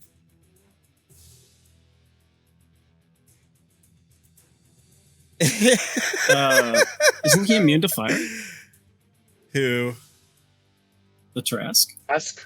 Are Tarask's immune to fire? I think so. Yes. Oh, well, you shouldn't have taken any of that damage then. Okay. Oh, you could have been like, "Hey, All DM, right, well then, I'm immune to fire damage." He's been lingering, and he's actually at full health then. So I mean, Well, he still has some thunder damage taken. not full. Okay. You'd have Pretty close to full, 167 yeah. more HP. I also probably wouldn't have breath weaponed you a second time if I'd known that you were immune to it the first time. To be fair, well, you know what it did? meant you didn't breath weapon them. So did my job. Yeah, well, I would have breath weapened them. Wait, hard to you tell. breath weapon twice? Yeah, he's Yeah, been he breath weapon twice. Once it hit you too. Abe and Flo. Oh, okay. The second time. And then once just on him. Why is Roll20 saying we need to confirm your login? Let's hang on a second. Let me go off screen, see what this is. 1 second, guys. Let me see what this is. Yeah, Roll20 is like, we need to confirm your login on the player view. I don't know why it's doing this in the middle of a session. That's so weird. So you don't. What you're saying is you don't have any abilities that would let you do that. Do what? I'm talking to somebody who's whispering me. Oh, okay.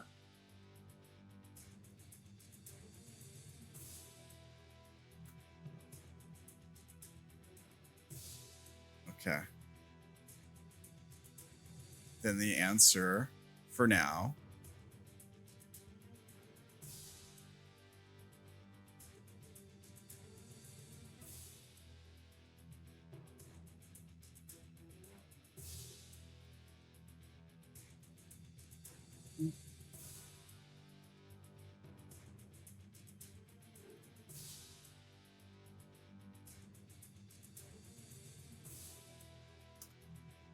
All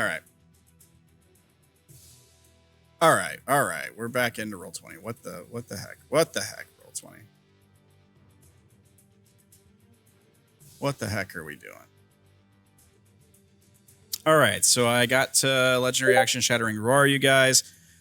Then it's time for layer action, right? So let me do that. What happened, you guys? I thought you guys totally had this fight in the bag. I mean, I haven't had a turn this whole. Yeah, you keep getting Right. stunned. And almost nobody succeeded on that last one, right? It was just Abe and Flo. Abe and Flow. All right, Abe and Flo, make a charisma save as he targets you again with this lair action.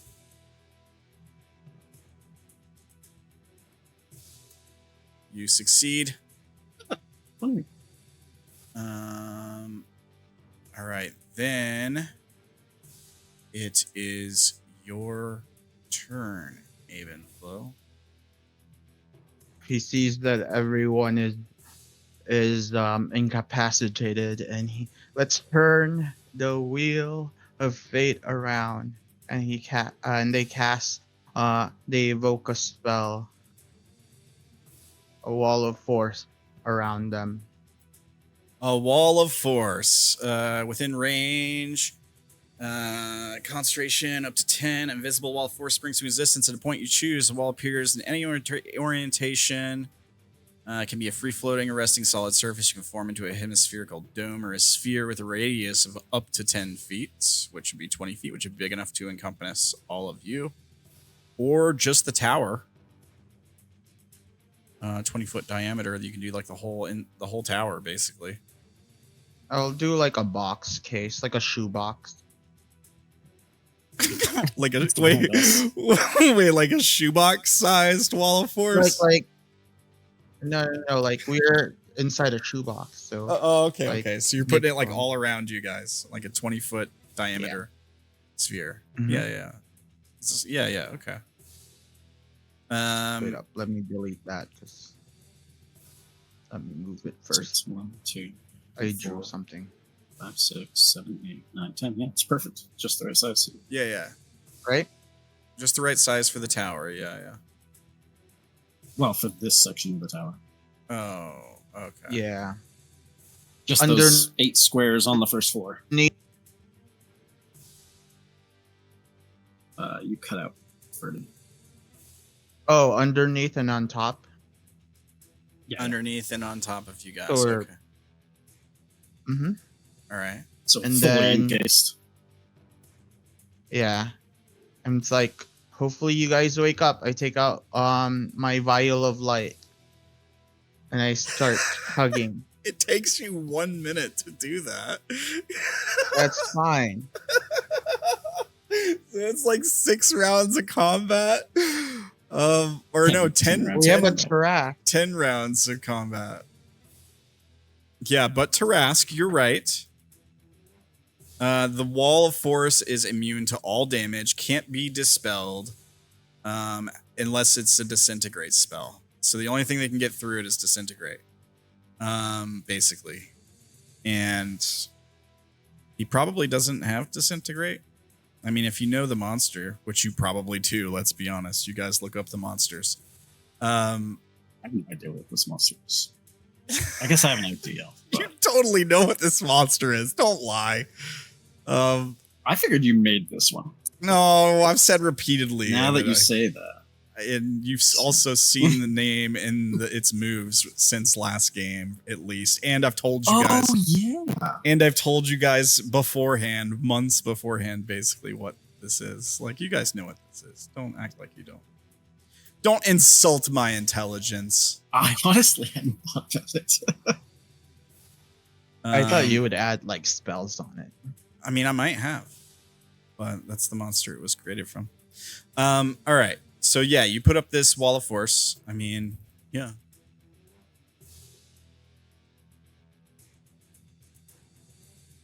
Is that your turn? You start chugging this potion? Yes. All right. All right. Yeah. Let's see here. Do I want to take a legendary action at the end of your turn? Not really.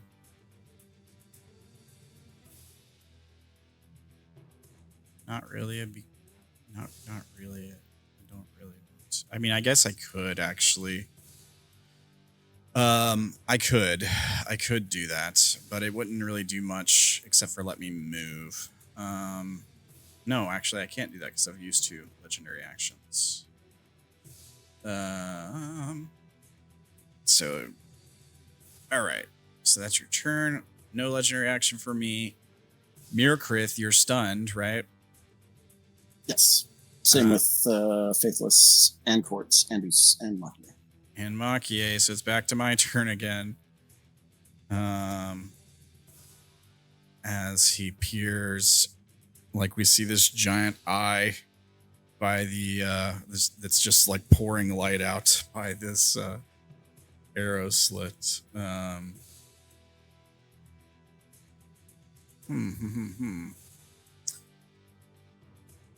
Question: can spells be cast through? Oh, pierce. Shape. It doesn't say that, does it? Oh, that's through. Nothing can physically pass through the wall. It is immune to damage. It doesn't say I can't cast a spell inside it. Right? It's not like Prismatic Wall, where it says spells can't be cast through it. Does it say anything about blocking line of sight? Yeah, it literally doesn't block line of sight. Or like say that spells can't be cast through it. Then it doesn't block line of sight. Yeah. Yeah.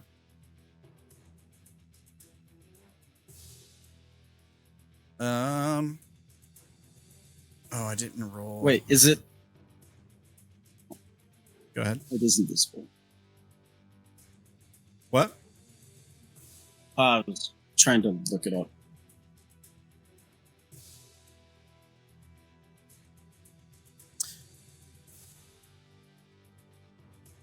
Does Wall of Force block? Oh. Blocks breath Okay, weapons. so Crawford covers provides- physical obstruction. Not if here, I'll just copy and paste this. It allows Crawford teleportation. basically says, "No, you can't." It blocks breath weapons. It allows teleportation in and out of it. It says dimension door teleport and similar effects can bypass the wall. But like I can't cast like a cone of cold and it go through the wall. It won't go through the wall, right? But if I was to cast a spell where I can select a point, then I think I can select a point inside the wall. Right? Yep. Yes. Yeah, like it provides total cover. But if I cast like, I don't know, like if I was to do sunburst, Yes, like if the spell originates from inside. Yeah. Yeah. Yeah. I wish that Tarask was more useful than it is. I mean, he's doing all the work. I don't know what you're talking about. He's like about to win the fight. Yeah. 6 rounds. 2, 3, 4, 5 rounds. Don't worry. I can't damage you. Like I can't, I'm out of sunbursts, so you're good there. But I could do something else to you. I'm just trying to decide if I want to do that or if I want to go attack the Tarask. Okay? I mean, I got plenty of time, I guess. I could just go fight the Tarask. I've got 10 rounds. So, fuck it. He'll go attack the Tarask. I mean, I could troll you guys a little bit. I can't kill you all. But I could troll you. I'm not going to waste my time trolling. All right, Tarask. Question. Are you immune to frightened? You must be, right? Yes, I am. All right. So, right. So I can make 1 bite, 2 claw attacks on you.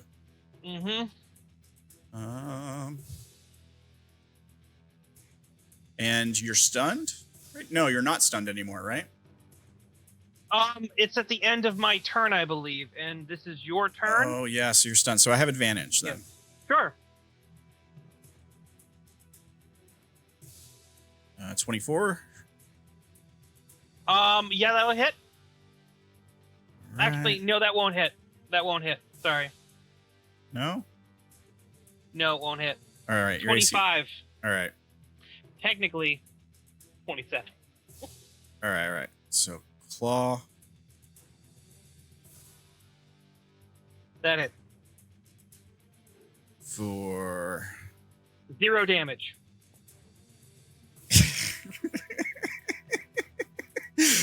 You're immune to non-magical attacks.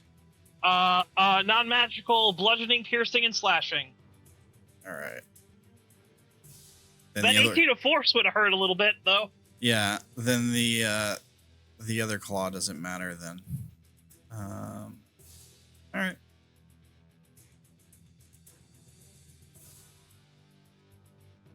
Fair enough. Let me roll to recharge. Nope. All right, that's my turn, guy. I am awake. You wake up, and that is the end of your turn. Legendary actions. Well, we'll do it again. I mean, it's working. Well, actually, I don't think we can hit them with it now, but I can hit you.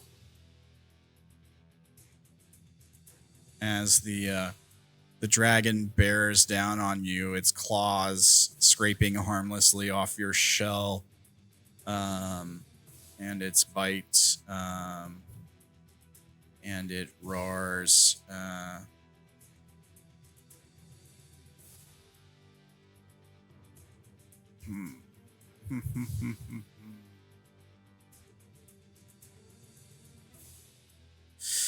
That would be interesting. Nah, it's okay. We'll just do this. As it roars, make a con save. 22 fails. But this time, what happens?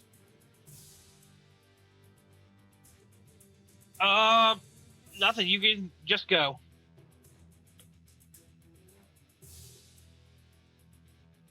No, dude, you have a thing.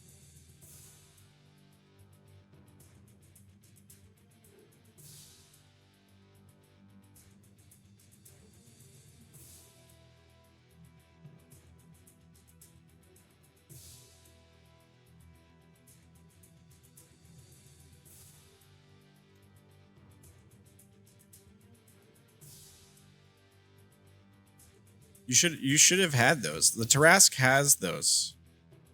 You're 1 second.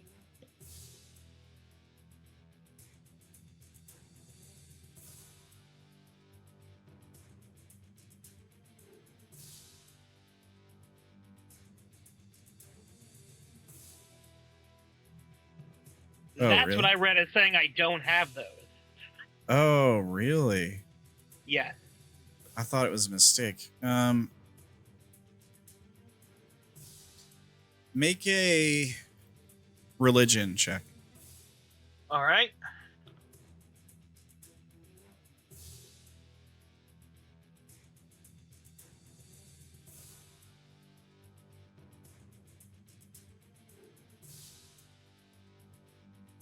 $27. Here's what happens.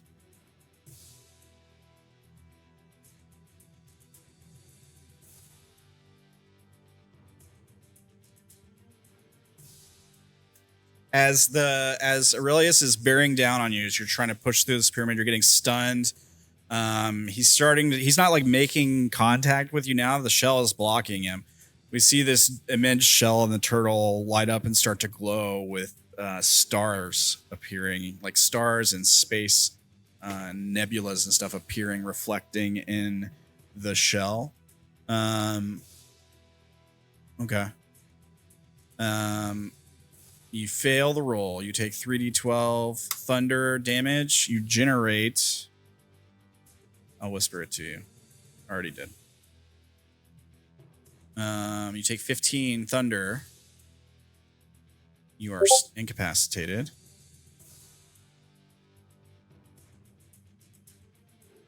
You continue to taunt him through telepathy.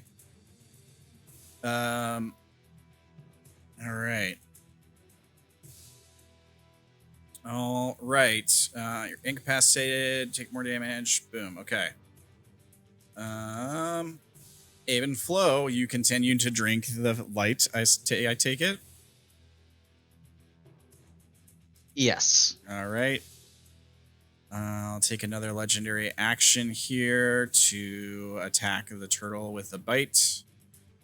Since the bite's magical, that's a hit. That will hit. All right. So the piercing is also magical, just so you know. Okay.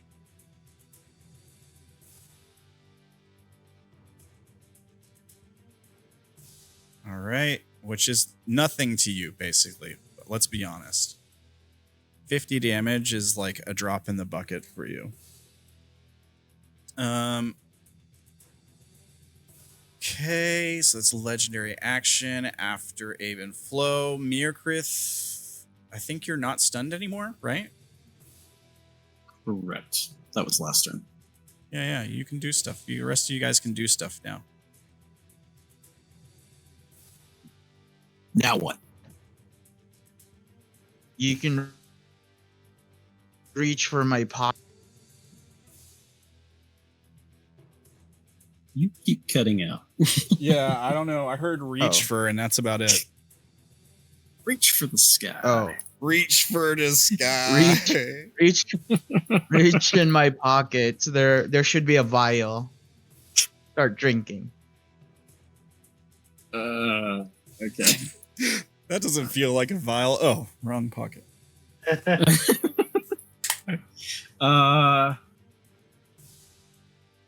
I'll pull it out and hand it to my host.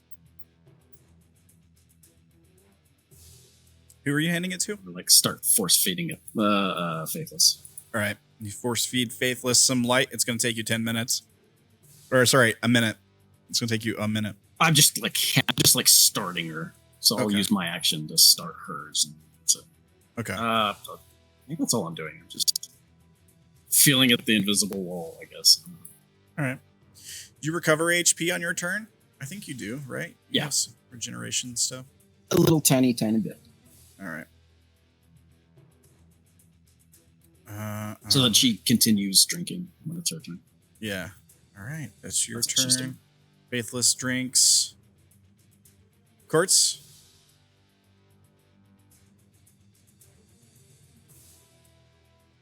So what was the ruling on being able to just casting at a point you can see? You can't. So you can cast stuff, like if it originates at a point outside the wall of force, yes, you can cast it. You just can't cast like a fireball from inside the wall or outside the wall and it go through the wall. It will not travel through the wall. But like, I don't know, if you had like darkness or sunburst or something like that where you target a point, you can target a point outside the wall and cast it from there. As my bonus action. Actually, before I do that, I'm just gonna do.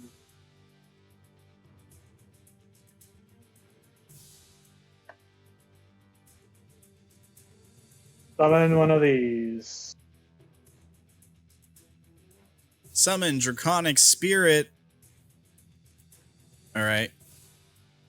You should be able to drag the... Yeah, you got it.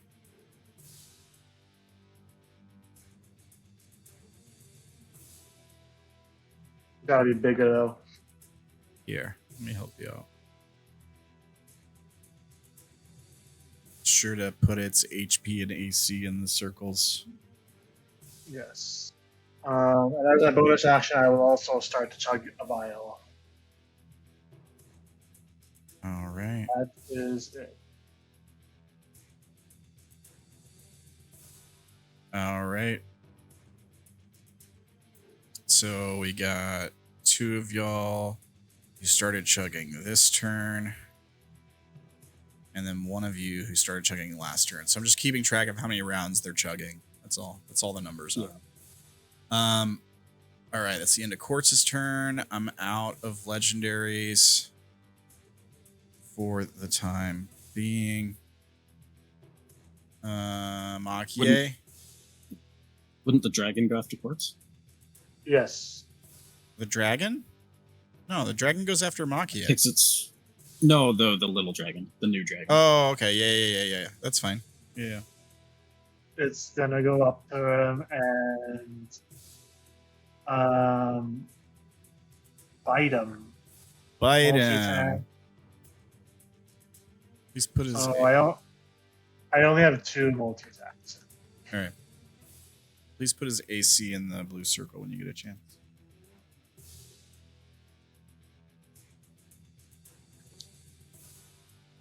So 1 attack.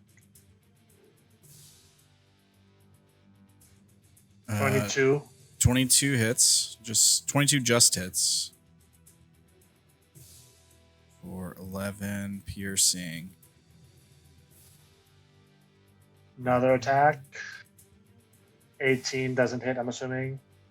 No, it doesn't. And breath weapon. Right. So I gotta make a dex save. DC 21. 29. So I take half. 3 damage. All right.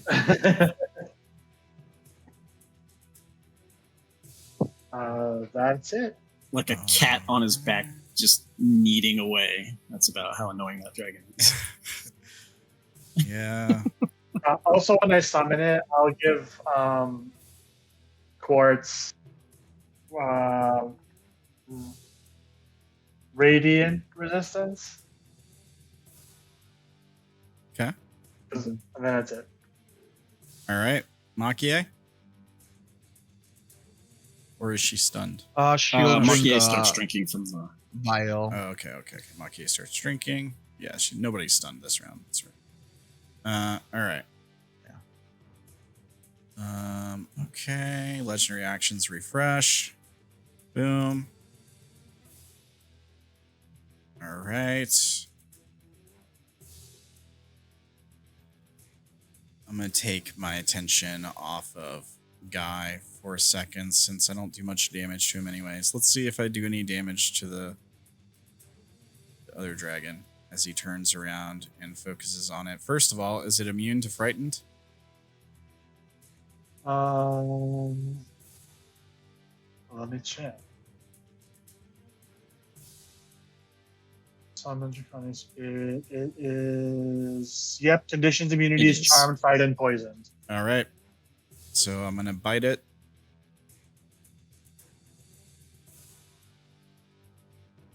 $38 hits, I presume. That hits. For 28 damage. That's 21 plus. It's resistant to force. Oh, okay. So 24 damage. 21 plus 3. Oh, that's 16, 4, 36. Okay, he's half down. All right. Claw attack. Here, let me show the description on the claw attack because it actually is going to matter here for the first time the entire encounter. Remember when I thought the bite was grapple? This is why. Here, let me just roll. Okay, I guess I could have just clicked attack. Okay, there we go. There it shows it. So it takes 20 slashing damage from the claw from the 34. It's huge or smaller, so it's grappled and restrained.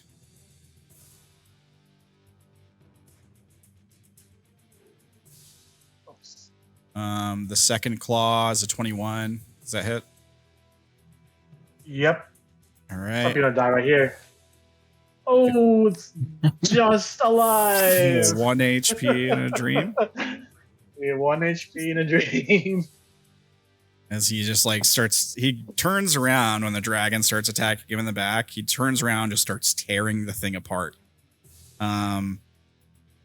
It's still alive for now, but just barely. Like it's in pieces. That's his turn. It's definitely super cool. Guy, you are no longer, you're coming out of your stun at the end of this turn, right? Yep. All right. Come out of your stun. Layer action time, which I just did that one, so I can't do that one again. I will glimpse the future. It's working so well for me. I'll give myself advantages. Here's that. There we go. All right. Abe and Flo, you're still drinking, yeah? Yeah, and I asked, can we do we can't do any actions while we're drinking, or No, what is it it? takes you a minute to do that. You have to focus on that. Okay. You can move. All right. Yeah. That's fine. I'll stay where I am. All right. Mirkrith, you started somebody else drinking, but you can do something now.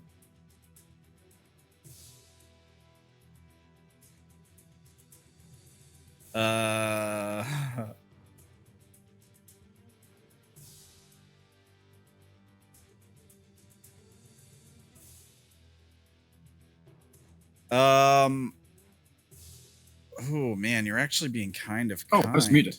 Damn it. Sorry, I'm responding to a whisper. Okay. 1 second. You go ahead and do what you gotta do. I'll get to that whisper in a second. I don't know how many vials we have. I don't know if there is another one. I have 2. One Melora got.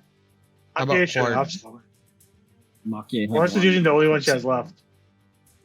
Yeah, so I don't think there is one for Makie, unless someone else stops drinking. So Mirkrith will. There's 4 being drank right now. Mirkrith will chill, I guess, and take the dodge action, I guess.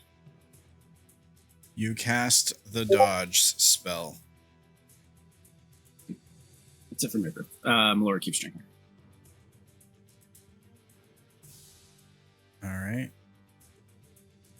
Melora keeps drinking. Here, let me mark that. Jeez Louise, you guys. Quartz is drinking. He's drinking. Then This is going to be a lot of like Dragon's turn drinking. Dragon's turn drinking. There might be something that's about to happen here.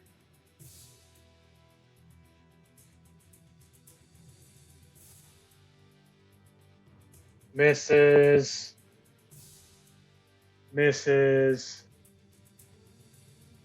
Breath. All right. Dex save. He fails. He takes the full 8 damage.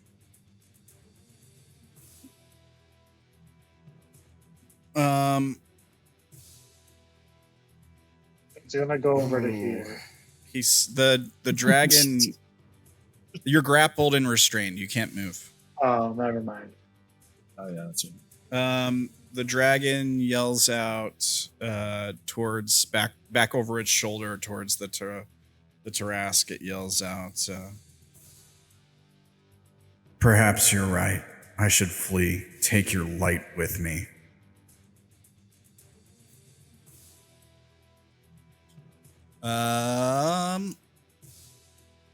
Quartz, you just went. The dragon just went. Makie? Same thing. They're drinking, Drinking. so All right, it's my turn. Refresh my actions. I don't think did I roll for a breath this turn? I don't think I did. That was last turn. I rolled a 4. I think that'd do it. You make sure I didn't roll it before.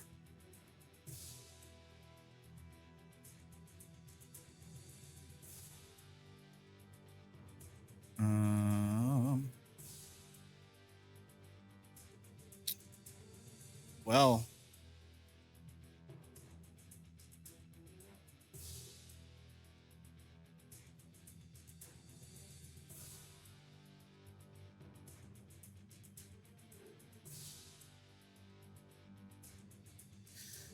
ooh, interesting. He's gonna take he's got the dragon grappled.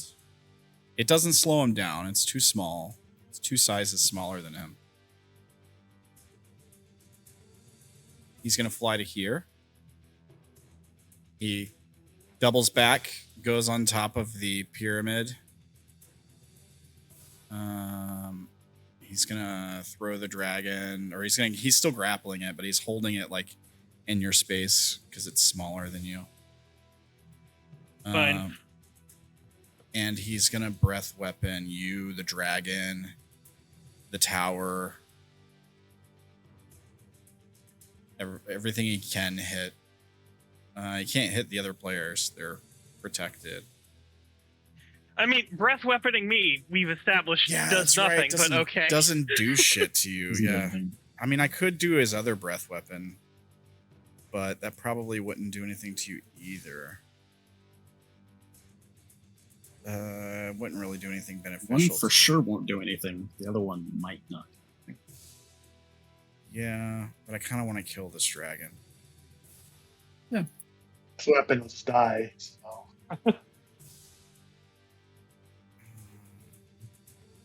You could take it as a snack for later.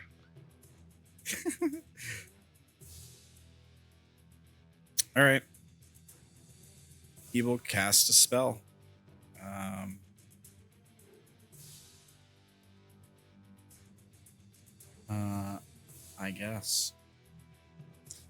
I guess he will do this. I mean, this kind of means you guys lose.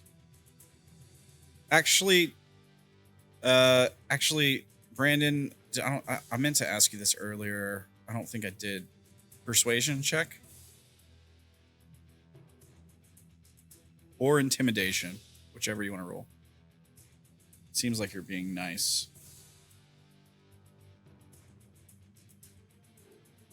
It's to Aurelius? Yeah, he's been communicating him with him through telepathy for a while now.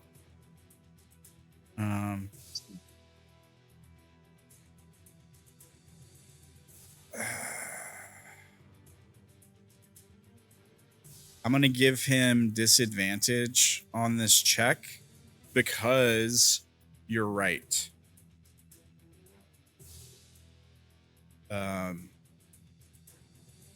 And deep down, he knows it. Shit. Okay. Well, never mind. You do not persuade him this time. But you can continue to try. It's fine. His dragon has a turn. Yeah, he's still... Everyone else is drinking. Everyone's drinking. All Then right. it's Aurelius's turn again. It's Aurelius' turn right now, yeah. All right, sure. All right. I'm going to bite you. What's he doing? He bites me? All right. 35 All right. for 33, 40 damage. Yeah, all right. Yeah, I'll take 40 damage. And then It's not your turn yet, just so you know. Oh, okay. It's at the end of his turn? He still has 2 claw attacks. He's going to attack the dragon he's holding. Okay, sure. He only needs 1 for that. Yeah. He hits, the dragon dies. Very dead. He rips it apart in his grasp.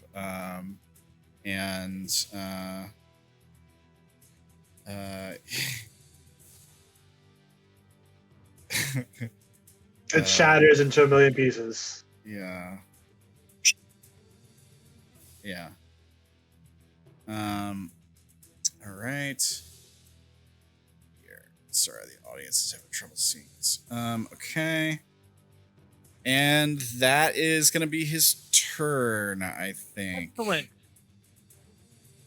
My turn? Yep. No. Great. Wait, you know is what it? he didn't do? It is Guy's turn, yeah. He has a Stun me. 20.12. Yeah, he didn't stun you. Yeah. He just recovered his legendary actions, so he couldn't stun you. As you push forward and basically underneath the part of the pyramid he's standing on. Yep. You hit with all of them. Let me make sure. Yeah, you do. Barely with the tail. Jeez. Oh, that's supposed to be red. There we go. Another line down.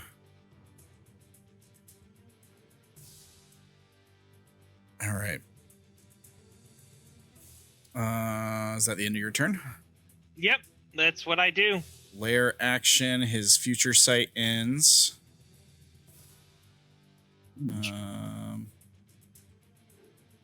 Boom. And then he's gonna lair action you. Tarask. Sure. Make a DC 15 charisma save. Oh, sure. 1 second.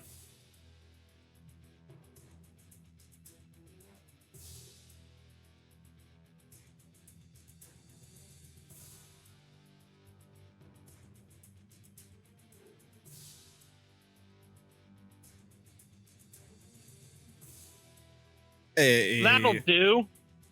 Turns out your charisma's pretty good. That's weird. Yeah. Oh yeah, it's you keep your stats from your human. Yeah. Good. All right. That's why I didn't risk it earlier. I was like, I'm pretty sure you might get to keep your stats. All right. Cool. So that brings us to Abe and Flo, who continues to drink, right? Mm-hmm. So all of you guys are going to continue drinking. So 4, 3. Except for me. Except me or Krith. Yeah. 3. All right. And boom. So Mirkrith, do you want to do anything? Not sure there's anything I can do. I'm just waiting and dodging. All right. Faithless drinks, Quartz drinks, Makie drinks.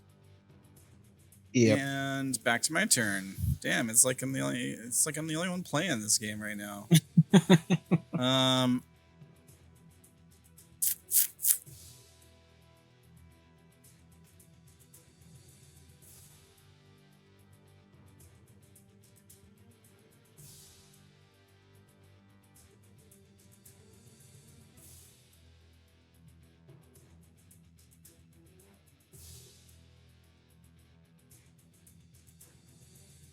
Did he roll for being grappled? Who? It says here if the target is a creature, it is grappled. Until the grapple ends, the target is restrained. Harassed. He can't grapple the Tarask, I think. If you're talking about the claw attack, Or what is this 34 piercing? The 30. tail. Oh, that's the Tarask. The Tarask is hitting Aurelius. He's hitting the pyramid, I think, right? Yeah, I'm attacking the pyramid. Yeah, it's the pyramid. Okay. Yeah, he's attacking the pyramid and tearing it apart because it's the Arcana, essentially. All right. Yeah, so he yells out in frustration. Can't kill you. Why won't you die? As he bears down on you for another bite.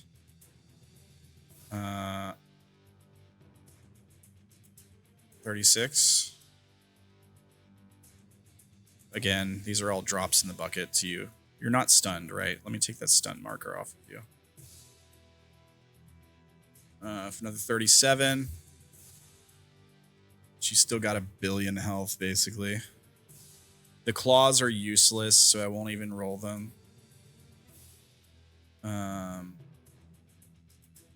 That's his turn. Guy. Guessing you continue forward. Yeah. Hit. All right. So you continue to barrel into the pyramid.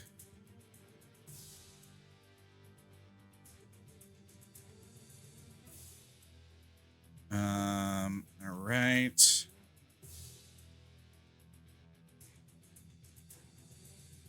And that's your turn. Then it's lair action time again. He has to do a different one than what he used last time. So he'll do future sight again, I guess. I mean, I could do this other one I haven't really been using. You're the only one within 30 feet. And I don't think it would affect you. I'm pretty sure. I'm guessing, but I don't really think it's worth it. So I'll just do future sight again. And take the advantage for around here. Abe and Flo and all you guys continue to drink. Yeah? Yeah. 5. As you all are recovering slots.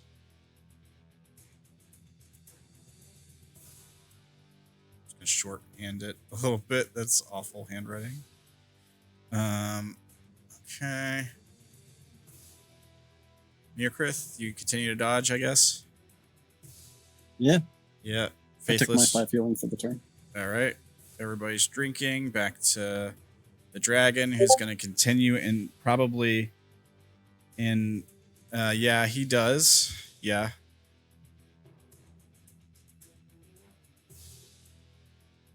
He does. Yeah, it's like 60 feet or something. Sorry, answering a DM. It does have a bottom. They said that they put a bottom and a top on it. And yeah, also, they can do a sphere if they want to with their wall of force. That's another thing that they can do. Am I correct, Ferdy? Your wall of force has a bottom and a top, yeah? Correct. Yeah. That's what I said. Yeah. All right. All right. He will continue to try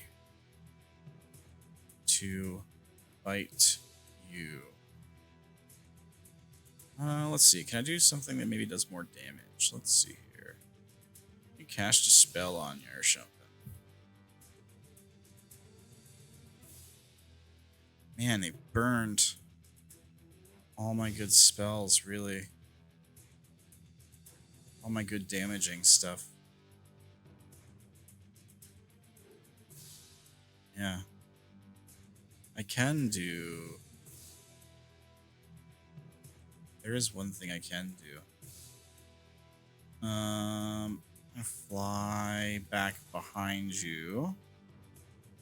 Since you're basically going into the pyramid now.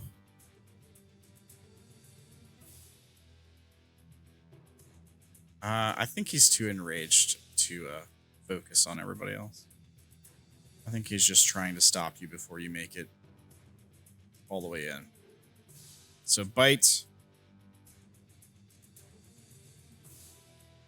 Hit for another 41 damage.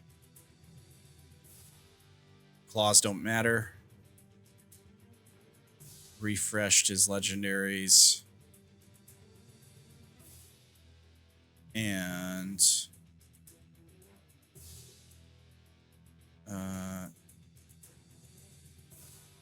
yeah, you're taking your turn.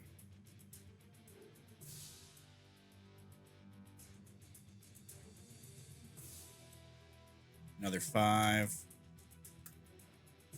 Roll that. Oh yeah, he can't move with you. Another 5, and you're getting way close now. You can feel something rumbling on the other side of this wall as you're like tearing. You're going through like forward into the pyramid. You're also probably like tearing down and stuff. Like there's just rubble all around. Yeah, a you. lot of this is like tail lashing, so I'm assuming like there's like it's cascade failing. Yeah, Like, it's starting to collapse and stuff. Mhm. And he's like following you into it. Like he's, it's some of it's like landing on him too. Yep. All right. At the end of your turn, another lair action. Man.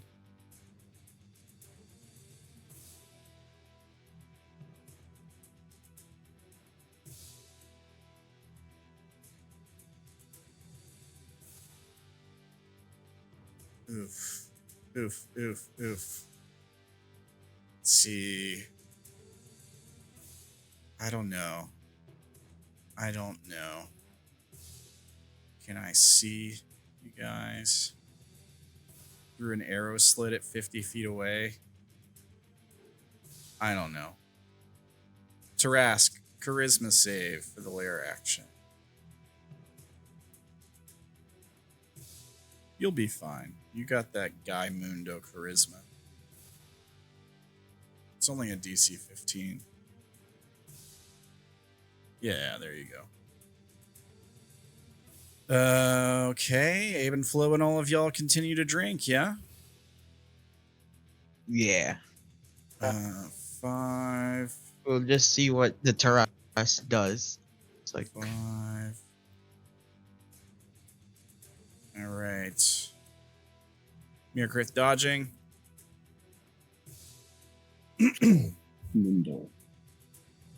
All right. Oh, I do tell Mirkrit, I have a healing item that he I forgot about it this whole time, but I have 10 You where wait. was it? I told this like before.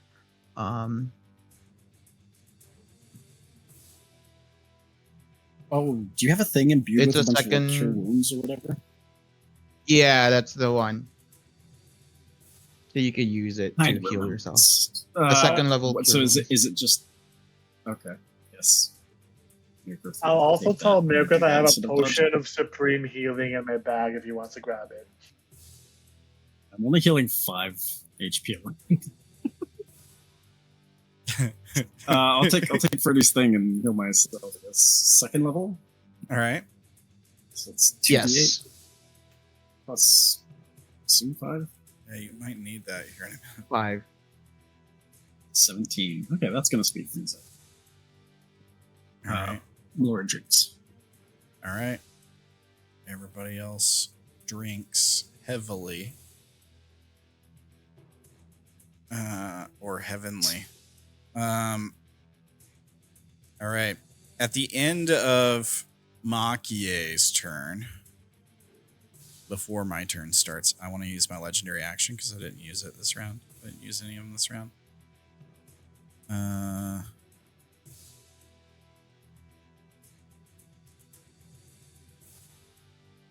We'll do Shattering Roar.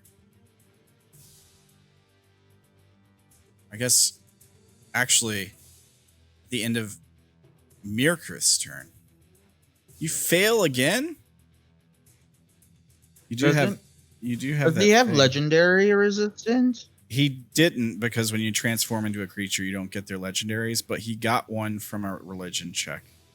Mhm. If he wants to use it now.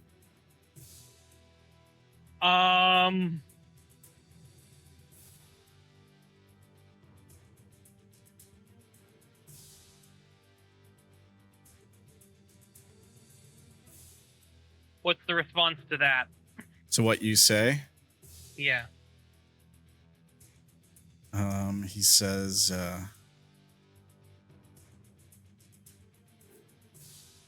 no, I've come too far to turn back now. Actually, persuasion check. I said I'd give you another opportunity. Persuasion. 25. He has disadvantage on the insight check against it. He crit fails. Okay. He says, very well. I'll leave. Take your light with me. But I'll be back.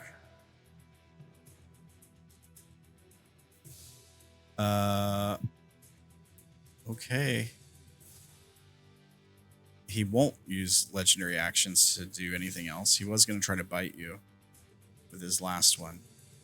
Instead, he starts his turn, refreshes his legendaries. He flies over you back to the top of the pyramid.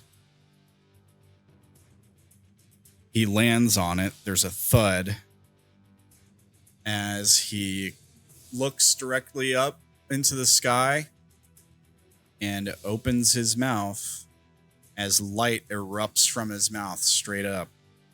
And he's going to cast Plane Shift. Now, if anyone has, I don't know, a reaction or anything that might counter this, I'll give you an opportunity. Way too far out of range for that. Way too far out of range, huh? All right. Every spell has a 60-foot range. All right. Well, in that case, you have struck a deal with the Dreamer guy. And both him and the pyramid, as the pyramid like folds in on itself rapidly, disappear. Let me do this back, and then that will be deleted, and then I can put this back at the back. There we go.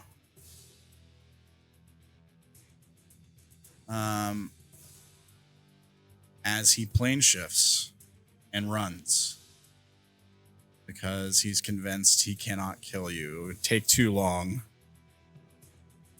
So he flees. Congratulations, you convinced him to flee. However, this did not end the conflict. It stopped the ritual he was probably doing, but he took the light with him. This is not a good outcome.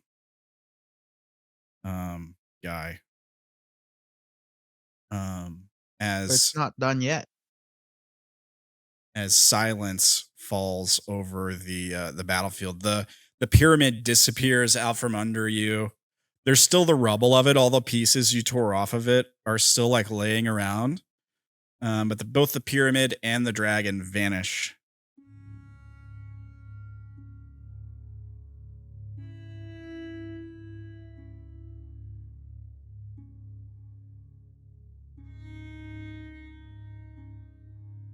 As like a silence falls over the battlefield.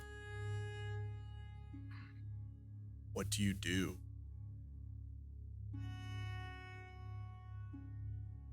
Do we finish drinking?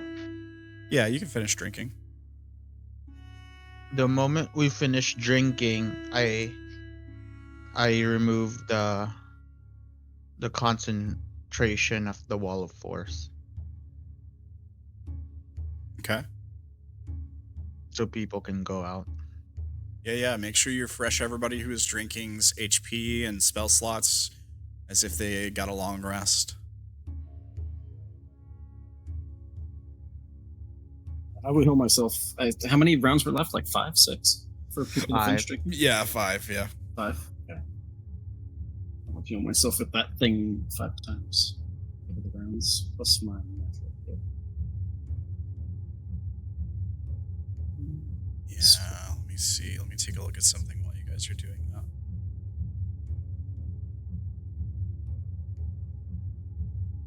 Oh, man. All the possible outcomes.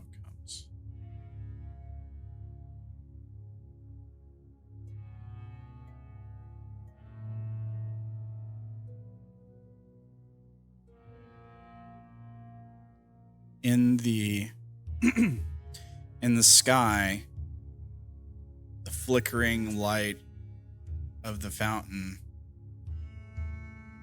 begins to fade ominously. Around you, Did he? I'm sorry. he took the light that he had already captured, which was basically most of it. Yeah, like I was going to ask if he took the turtle, or is the turtle still there? no, the turtle's still there. Can I do something? Oh, I just sent you something. Oh, okay. Never mind. The turtle is not there. Sorry. Turtle disappears also. My bad. Okay, and what are you doing here? Oh, okay. You're casting Wish. Yeah, you did just recover your 9th level slot. All right. What is your first of all, what does this look like when you do this? I start glowing when I cast a wish. And I say out loud, I wish for the light of the Arcana to be returned to heaven. You wish for the light of the Arcana. The light of the Arcana to be returned to heaven. And as you say this, where the pyramid once stood, from the sky, that flickering light of the fountain that was dying, it ignites once again. There's a loud crash from the heavens as the light of the fountain reappears in place. You feel a strange sense of, oddly enough, victory? Question mark? Like, not. What's the best way to put this? Like, once you utter this and the light ripples back into existence in the sky, like looking around you, you still see the shattered forces of the Arcana. However, the light of the fountain ripples back into existence. It looks the same as it did before the fight started, before he took it all into the pyramid. If you listen closely, faintly, on the wind, you almost hear his voice screaming, "No!"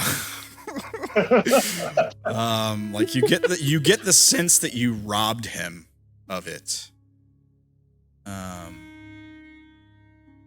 Somehow. Like, the Arcana themselves aren't brought back by this wish, but the light of the fountain is for sure stolen back from him. From across the plains, wherever he fled to. Let me see here. Let me look at some stuff, because I got some notes I got to consult here.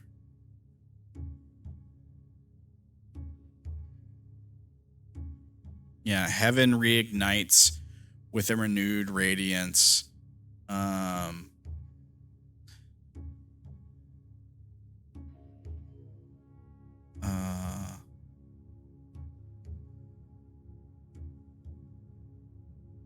me see here.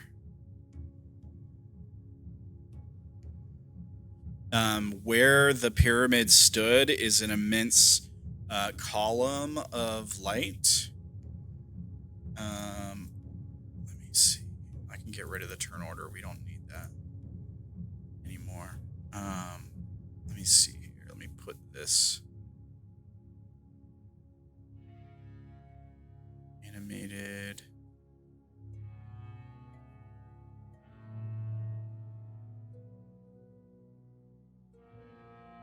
It does look different now. Instead of its like sickly sort of green color, what color favors you most, Quartz? Purple. I thought it. Violet. I thought it would be purple.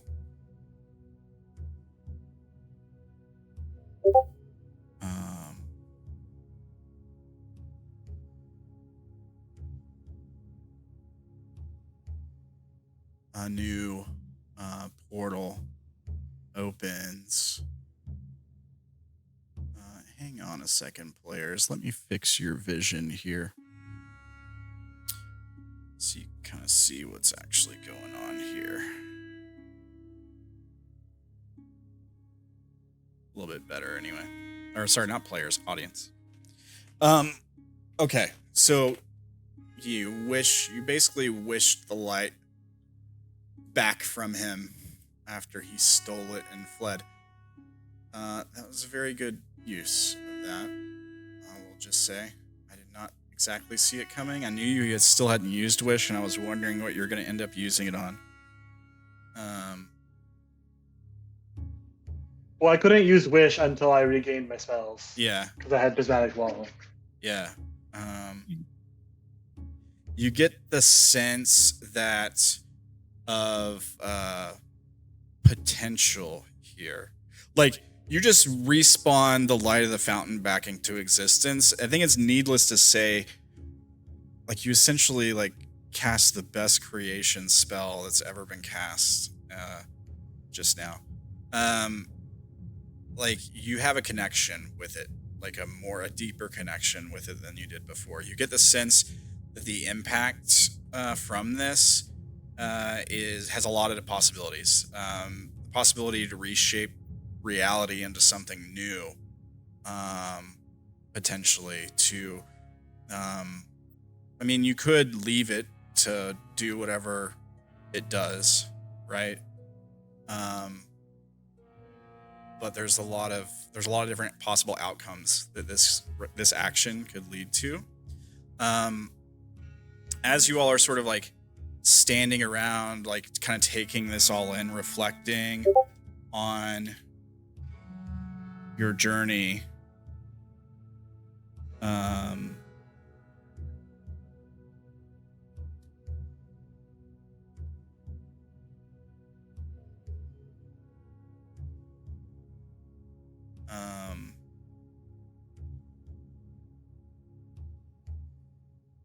me see something here.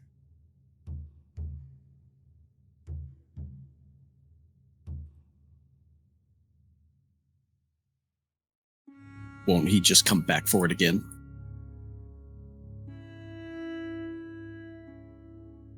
Probably, but at least now we can be ready.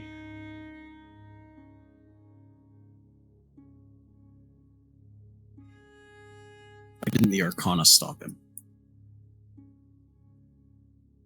Familiar face appears behind you all.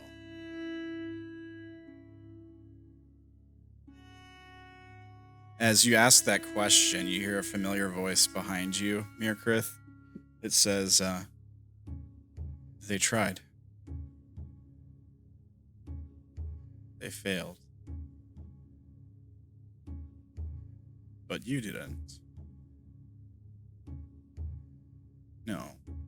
Group of you succeeded where no one else could.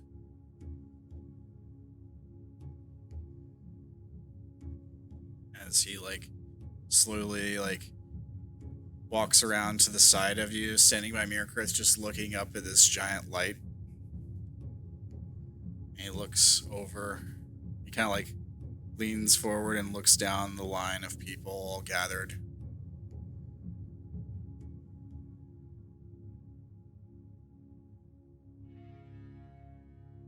And If he comes back, can you stop him, Tulpa?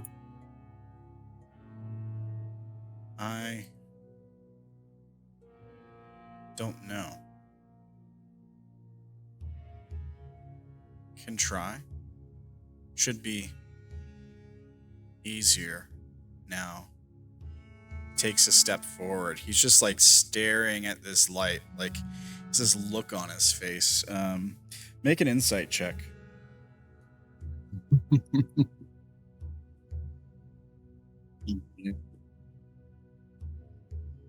Crit. That's a wisdom save. I said insight check, but you did crit 20.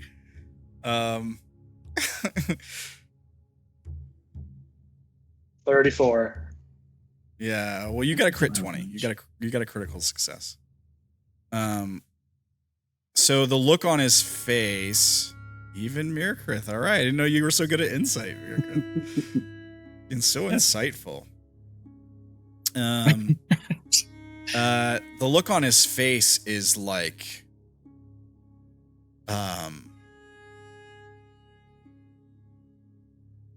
what's the best way to put it? It's kind of man, all the crits on this. What is going on? Moth drawn to the flame. There's a sense of seriousness on his face, the weight of what's just happened, but also there's this kind of hidden underneath the surface is this this sort of thirst, this hunger for power, maybe for control. It's restrained, but it's there.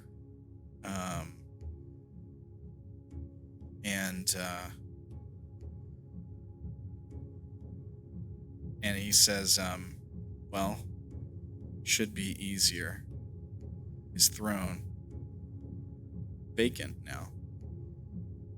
He kind of tilts his head back and looks down his nose at the giant vein of light in the sky, and he says, he turns to Mirkrith and he says,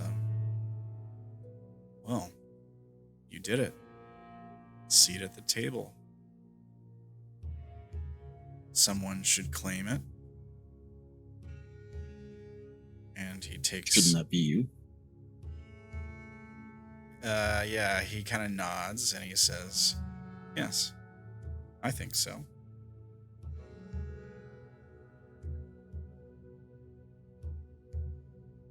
He turns to everybody else and he says, sorry, I don't think we've been properly introduced. You can call me Tulpa. Or the new arcana for the flesh, I suppose.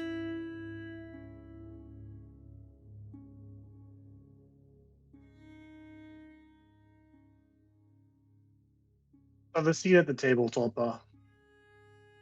Did anyone take it?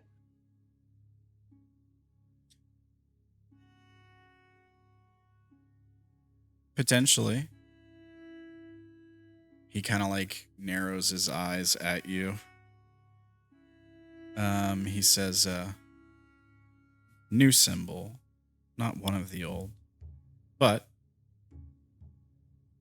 seems there are several openings at the moment.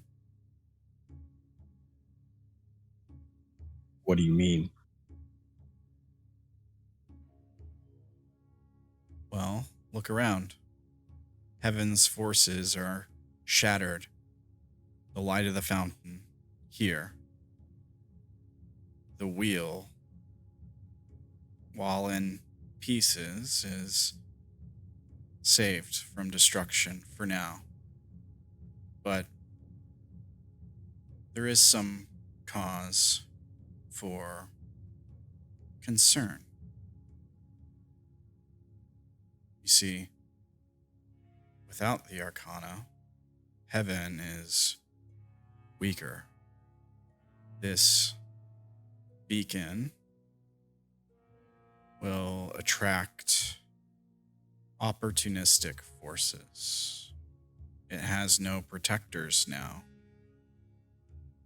Fiends, rival pantheons, planar raiders. Outsiders will see it as ripe for conquest. I mean, he killed Arcana? I thought they couldn't die. They can be restored in time. You can help with that.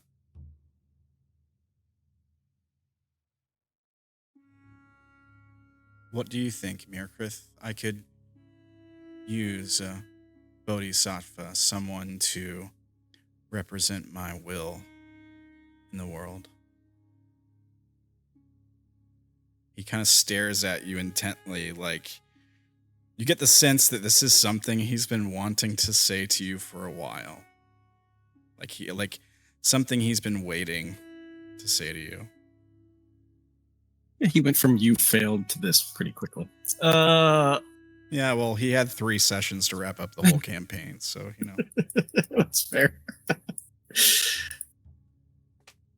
I thought we had a deal. He looks down at the ground and he says, we did. But I must admit, I had no intention of letting a good hero die.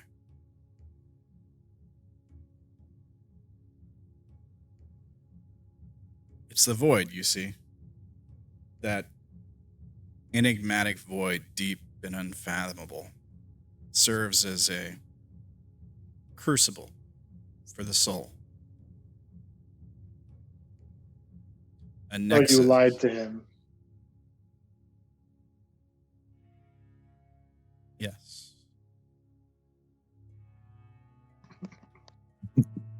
It's so narrow. Yeah, he kind of smiles and he says, yes, I did. Forget what I was about to explain, sure.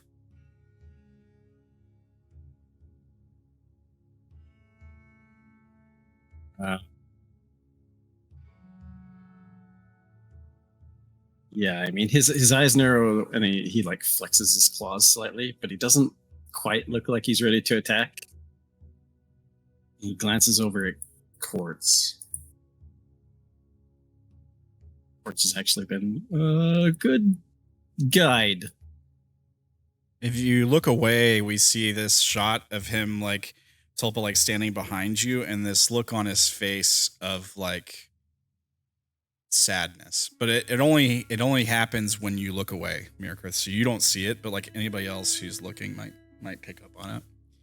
And he says to you, Mirkrith, as you like turn away, he says,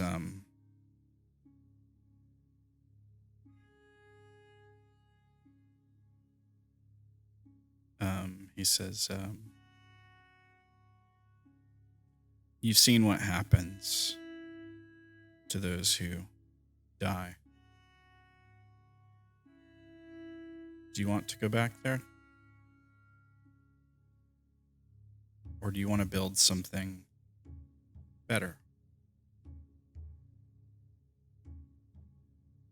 With this, he looks back up towards the light. He says, we can bring your people back. Shadark High can live again. The power of the flesh can see to that.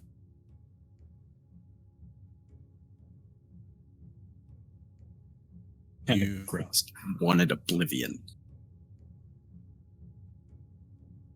But you deserve better.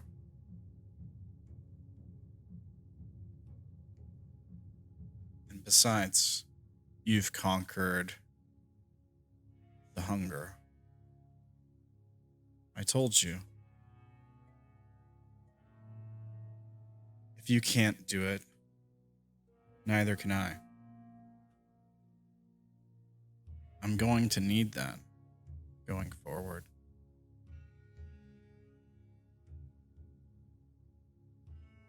Quartz. Yes. He like gestures at the big fountain of light. Can you keep that away from him without me?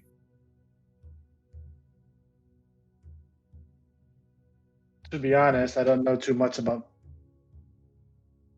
him. You haven't told us much. Topa. No, not Pulpa. Aurelius. Oh. I mean, we've done it once. We can try it again. But question for Topa. If you're going to take a seat and there are multiple openings, how does one claim one of those openings for themselves?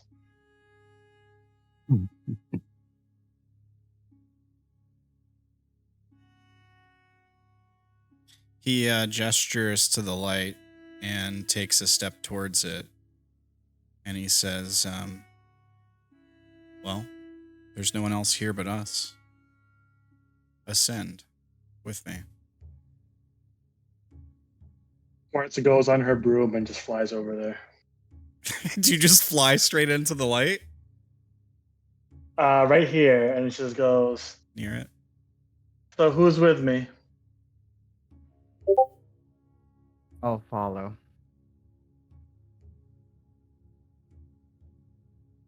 This feels like a terrible idea. Faithless kind of approaches cautiously. She hasn't had her horns since she got back from the void. Just by the way, I'm sure everyone. I was wondering about that. Yeah. I She was cleansed, right? With Yeah, the rest of us? Yeah, she was cleansed. She looks like she used to. Yeah. So everybody kind of, it sounds like everybody starts to approach the light. Quartz is gonna make a conscious effort to enter the light before Topa does.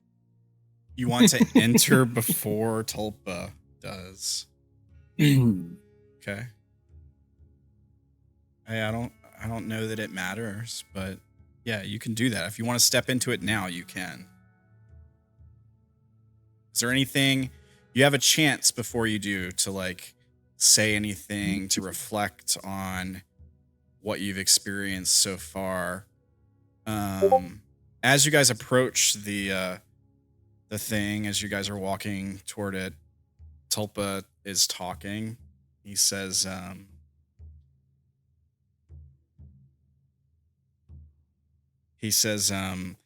the void is a dark and bottomless realm where heroes make their last stand. It personifies the infinite depth of our complexity. It's a place of untold danger where we struggle to confront the deepest, darkest parts of ourselves. Throughout history, it's whispered to philosophers, beckoned to mystics, challenge the bravest of explorers to the mortal condition. It represents not just a gap in knowledge and belief, but a space of transformation. It represents not, I'm repeating myself. It's the deep well of the unconscious, filled with uncharted territories.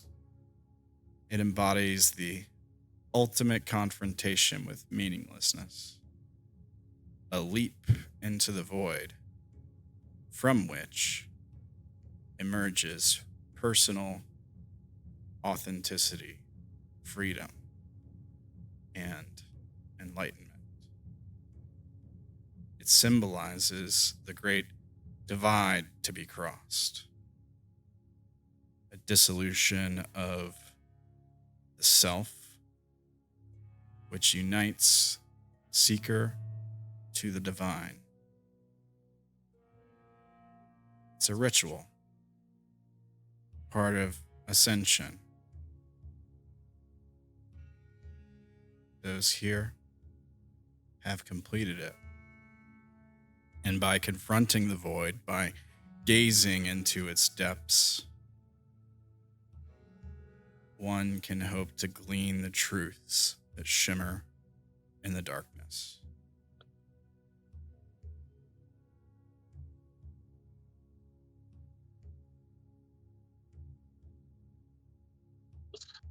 So we enter the light and we gain this glimmer of truth. No, you've already had it before you came here, before you left the void. Now you enter the light, you ascend. Do you know which of the Arcana are still alive?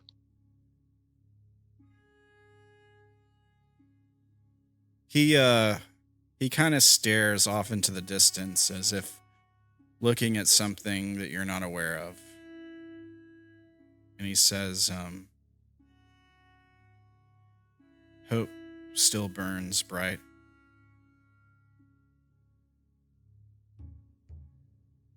Although distant. And perhaps fading.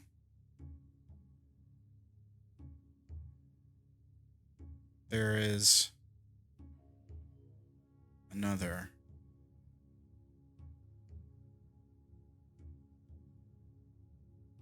twisted, scorned, perhaps. A large beast carrying the world. It seems lost, confused.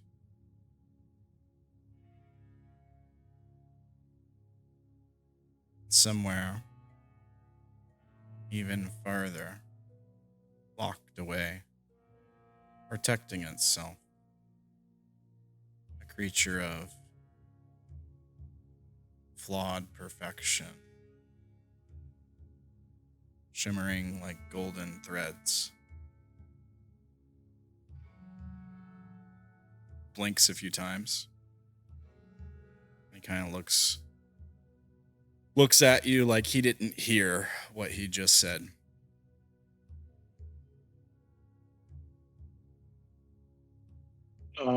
Wars is going to look to the group and she's going to be like, we need someone in the Arcana who's more straightforward and answers the questions that are asked. You know what? I am willing to be that. And then she walks in the light. Yeah, you step in and you disappear, basically.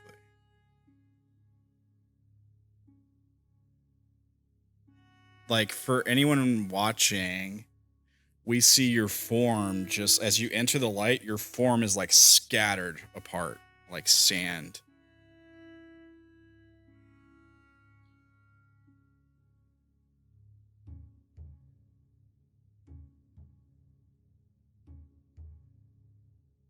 The light pulses, and there's like a deep reverberating sound that seems to come from both the ground and the sky.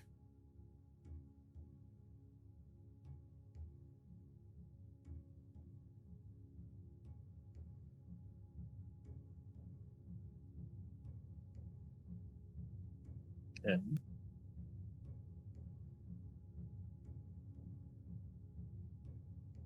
Does anything else happen? I mean, there's something you might experience, but we'll get to that. You don't feel any pain. You feel a sense of warmth, and comfort. Did I like make a rainbow appear? Is that in my power set now? Sure. You can make a rainbow appear if you like. Yeah, a rainbow appears in the sky. Griff will look back at the others. And then to Tulpa. Okay, so what happened?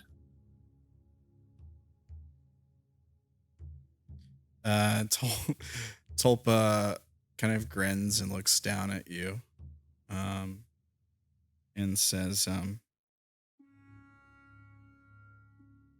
the Bodhisattva are the Arcana's will in the world. The planes, they are scattered in need of restoration. Can't be done from here.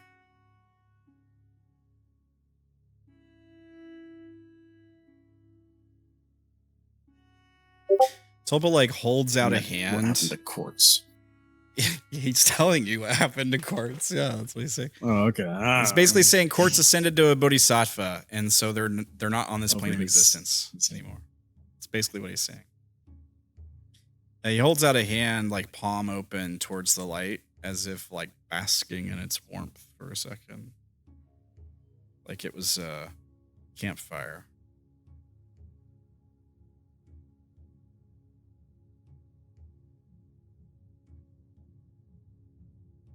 If I agree to do this, do I choose when I'm done?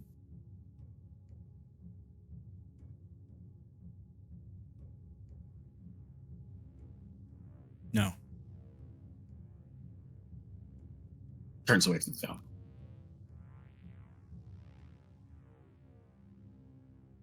If obliteration is truly what you want for yourself, for your people,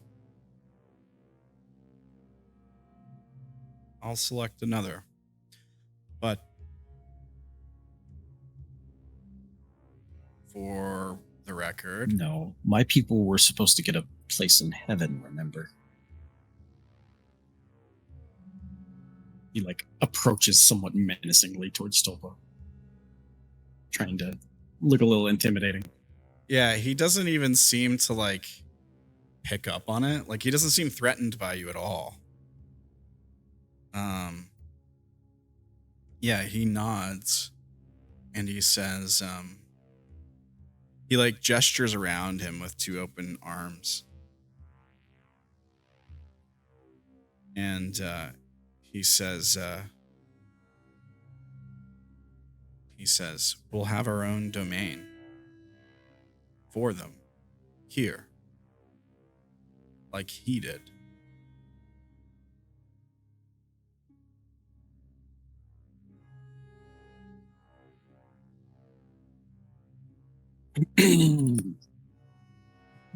There'll be a place for them in the world too if they want to.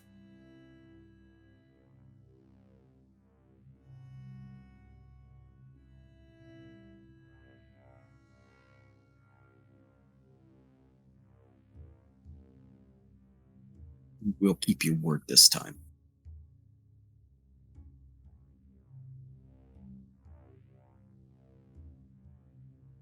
That is the plan.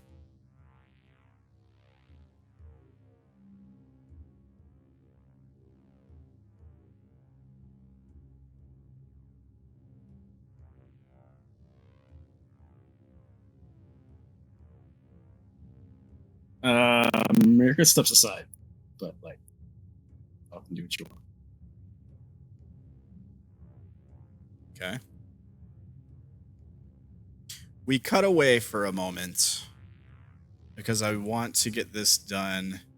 So we have it looks like Brandon's a little bit sick. So I wanted to get this scene out of the way before he has to hop off.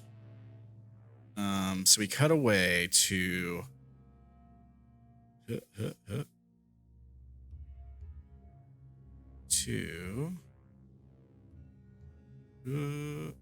view of a city in the world. We get this shot, this vast sweeping shot of a somewhat urban environment, a sprawling city. There are open areas, farms, and whatnot, all walled in, several layers of walls and different districts throughout this immense city that it would take days, maybe weeks to walk across. And as the camera pans in on this city, we hear a rumbling, and the ground starts to split and crack. We hear the sound of people screaming in the distance as a beast seems to be emerging from the city. First, we see a large shell breaking free from the earth. Followed behind it by a head and two legs as it wrenches itself free, shaking loose the rubble of towers and temples from its back. As it emerges, it seems to grow continuously in size. Arrows are fired at it, of course, ballistas are manned, things like that. But the creature quickly becomes so large that these things do not matter. The creature starts to stomp around the city, clearly confused by what is taking place.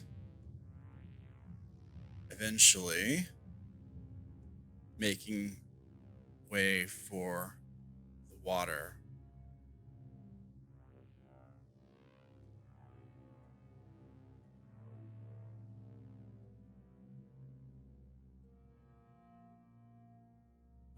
As the camera pans out, as the creature starts to encroach in the sea, perhaps even too large for the ocean to cover it, we get a shot of the sky. And in the sky, we see but a single star. No moon. And the sun is black. And we cut away. And back to you guys here.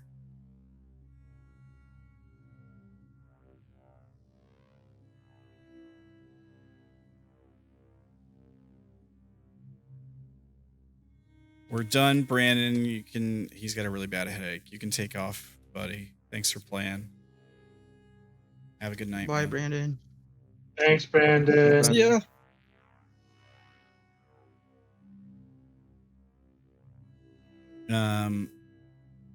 Now,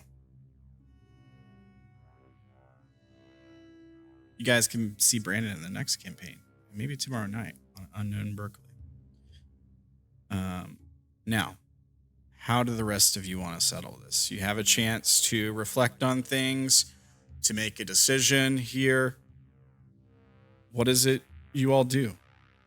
I can tell you Makie takes a step towards the light. I mean, Ella told me she'd be down with this when I asked her about it.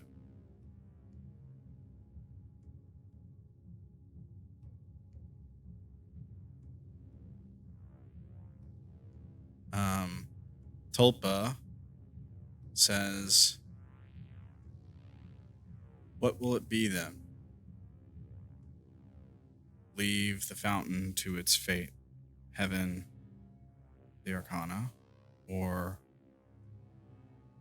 play a role in shaping whatever it is that comes next?"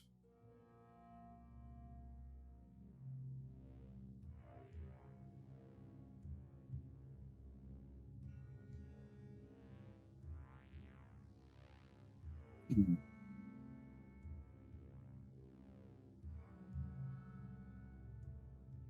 I mean, Murkrith is kind of waiting to see what other people do.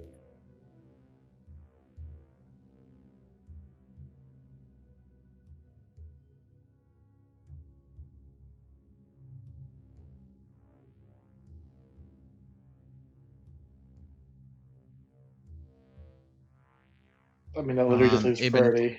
move forward.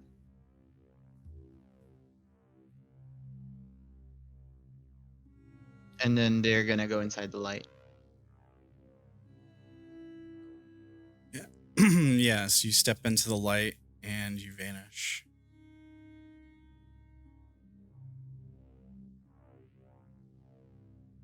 Your form dissipating into it. The light seems to change with your influence. Maybe it flickers, maybe the color changes slightly.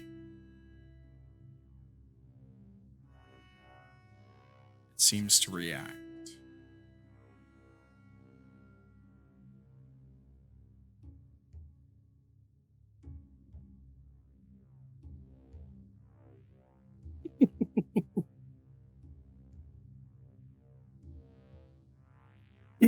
What's so funny, Wolf? I just thought of what that's going to do. I think Makia was trying to determine whether or not the moon was still out. If not, step in. Yeah, it's not right now. Could be. Maybe. If she steps in, it might have some impact on that. So she- Sorry? I assume she would then. Yeah. All right. Makie steps forward, disappears into the light. The light takes on a more silvery glow to it.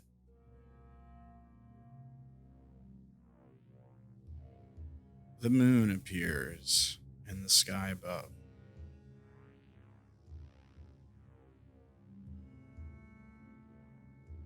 Faithless takes a step forward, seems to contemplate something to herself. She turns and looks at you and Tulpa, and she says, "Judgment." She turns back to the light, and she says,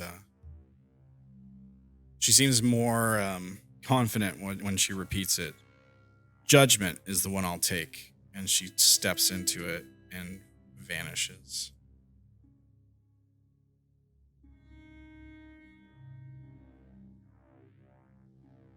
That's weird. What do you think she meant by that? Tulpa shrugs. And he says, maybe we'll have to ask her.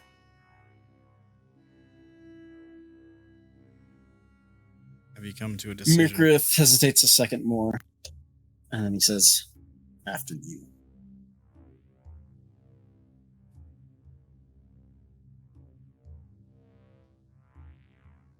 Very well. He's facing you, but he kind of like holds his arms out to the side in surrender and steps backwards into it and vanishes.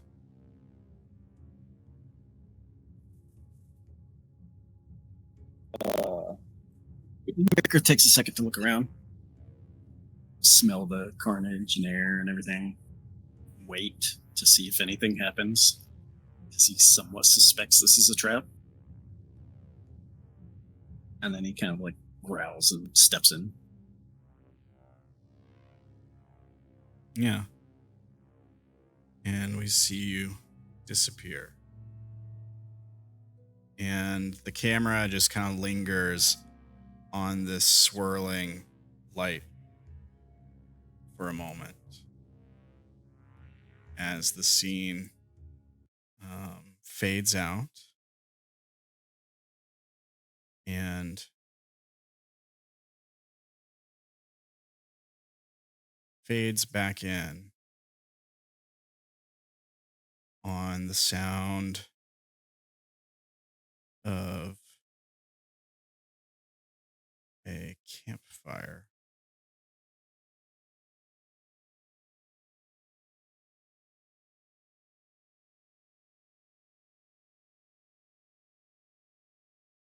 Do we not have? I thought I had.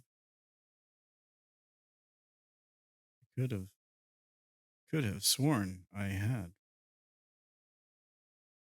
Let's see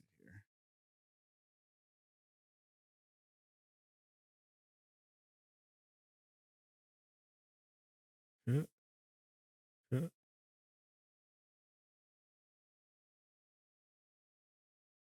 Uh.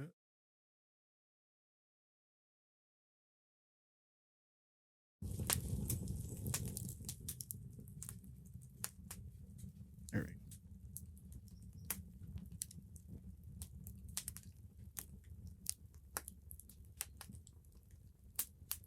Stepping into the light is like waking up from a dream. We get a shot of a campfire, the logs stacked together like a teepee as the fire burns, surrounded by grass, leaves, dirt on the ground. For you all, waking from the dream, you open your eyes, probably seated, maybe lying down somewhere comfortable, a couch, a chair, a bed, perhaps. There's light in the room, maybe a lot of it, maybe just a bit.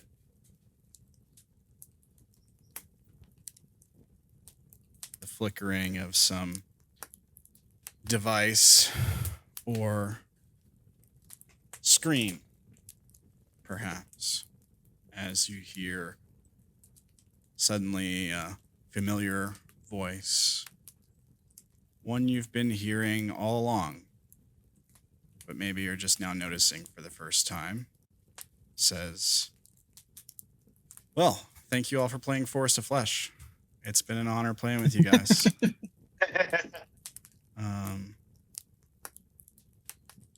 I've enjoyed the past couple years of game. It's been a wild ride. Making crap up as we go, you know. Yeah. A lot of fun. But Very fun, yeah. you know, wheel turns, reincarnation, and all that. I hope you guys enjoyed the journey as much as I did. And I'll be looking forward to whatever comes next. Thank you guys for playing a big part in shaping the world going forward. There's going to be some major changes as we continue. I'd like to, for each of you that stepped into the light here, we'll be recalibrating your arcana, similar to what we did with Seraphina and Death. Also, probably I really almost didn't. I was considering it. I wanted to leave it up to you. I asked the others before game, but I knew you were the one who could be like, maybe not, you know? So I just wanted to see what you would do in the moment. Maybe it seemed a little sudden that Tulpa went from saying you failed to basically like, yeah, you're enlightened now. Like you're He's a results guy. but you changed a lot in a quick amount of time there. It seemed like you learned a lot. You went through a lot. You accomplished a lot very quickly there. And I don't know, maybe we've all grown a little bit over the last 5 years. Who knows? If you're gonna use the icon, Quartz is gonna want a much more straightforward, less cryptic devil arcana, who's Yeah. very clear with their desires. Yeah. You'll be the Are they clear with bodhisattva. their terms? You'll be the bodhisattva for the devil, so you'll be the one spreading their will in the world. You'll be the one probably overseeing the actual restoration of it. Maybe So you'll explain have this. So, Yeah. did Tulpa become a bodhisattva? Tulpa Did- became Only us became bodhisattvas the arcana. of the flesh, right? Yeah, you're his bodhi. What if someone walked into it intending to become an arcana like Quartz? I think Quartz was like, I'm going to be the new arcana. Yeah, that's what I was hoping. I don't know. Maybe we could do that. I might be okay with that. Were the arcana dead, or were they just sort of like hurt? I mean, for what an arcana can be, dead is a way to put it. Sure. I mean, they're I'm just trying to understand. Think of it like remember how we talked about how the primordials were all put to sleep and defeated, and when there was like this huge war between them and the arcana, right? Aed was split into pieces, but all of these pieces were sentient and alive, right? Heck, Melora was a piece of the evil water god, right? But she was her own person, her own consciousness. So like, just because these things are like defeated, broken, doesn't mean that they're extinguished entirely, necessarily. They can be. Does that mean that the water god is part of the arcana then? I mean, If she's a piece of him? maybe. Yeah. Unless she ends up becoming the Bodhi. Yeah, it could mean that. Yeah. Let me see here. There's some stuff that I wanted to go over that might explain some of this a little bit better that I didn't really get a chance to. Let me look at some of these notes. For the record, Yeah. because I'm guessing what Ella is about. Well, I'm guessing that Makie wouldn't have stepped in with the intention of becoming the new arcana unless they were sure the old one was like gone for good. What it was? Were the diviners trying to become an arcana like when they stepped in, or did they think they were becoming a Bodhi? They were thinking of becoming a Bodhi. Oh, okay. They've never. Micrit didn't know that. what the hell. He had no intentions. Ella He just walked in. Ella told me, quote, "She's extremely dedicated to the moon and has been working for the moon for thousands of years, so I would see her accepting such a position." I asked her. Yeah, that makes sense. Now, here's something I wanted to read out loud to you guys as we fade out, but we never really got around to it for one reason or another. The light of the fountain shines brightly, casting its glow across heaven, but in the shadows, cracks remain, a reminder of the Arcana's absence, Aurelius's lingering influence. Far away, in the fractured planes of existence, something stirs, as if answering the call of a forgotten dream. The remnants of the Arcana, the pieces of them, are scattered, some in the world, some on different planes. They could be manifesting in strange and mysterious ways. Interaction with this by faithful servants, adventurers, whatever, could help restore the balance, restore these arcanas, their rightful positions, undo the damage done by Aurelius before you all managed to show up. However, the opposite could also be done, meaning someone else chooses instead to ascend and replace that arcana and let them be forgotten and eventually fade to dust. That's what's going on with the old death right now. Seraphina took the spot. There are still cults in the world that probably follow the old death, but that's going to be a fading belief structure, a fading religion in the world going forward.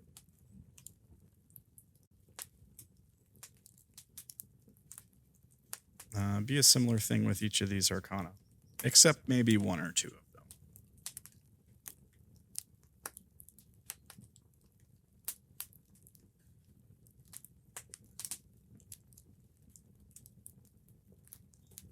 Yeah, if Quartz had the option to ascend, replace the Devil Arcana, she would do it. All right. Good to know.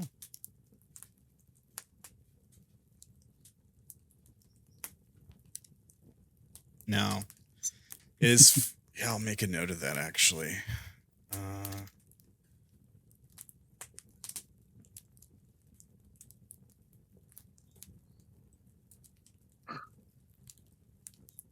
All right.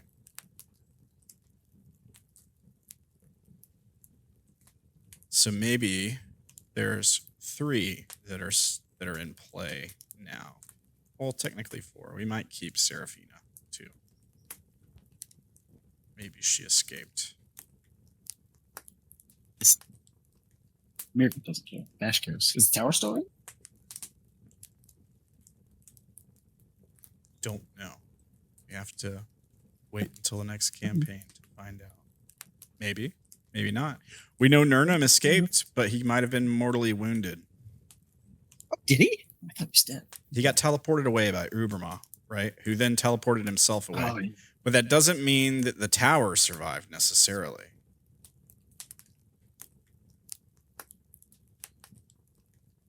If the Blues also survive and then the Arcana does not, they like lose their. They might become mortal or something. Hood. Yeah, we don't know. I don't know. I'd have to answer that question next campaign. But that'll be a month or 2 from now when I even start it. So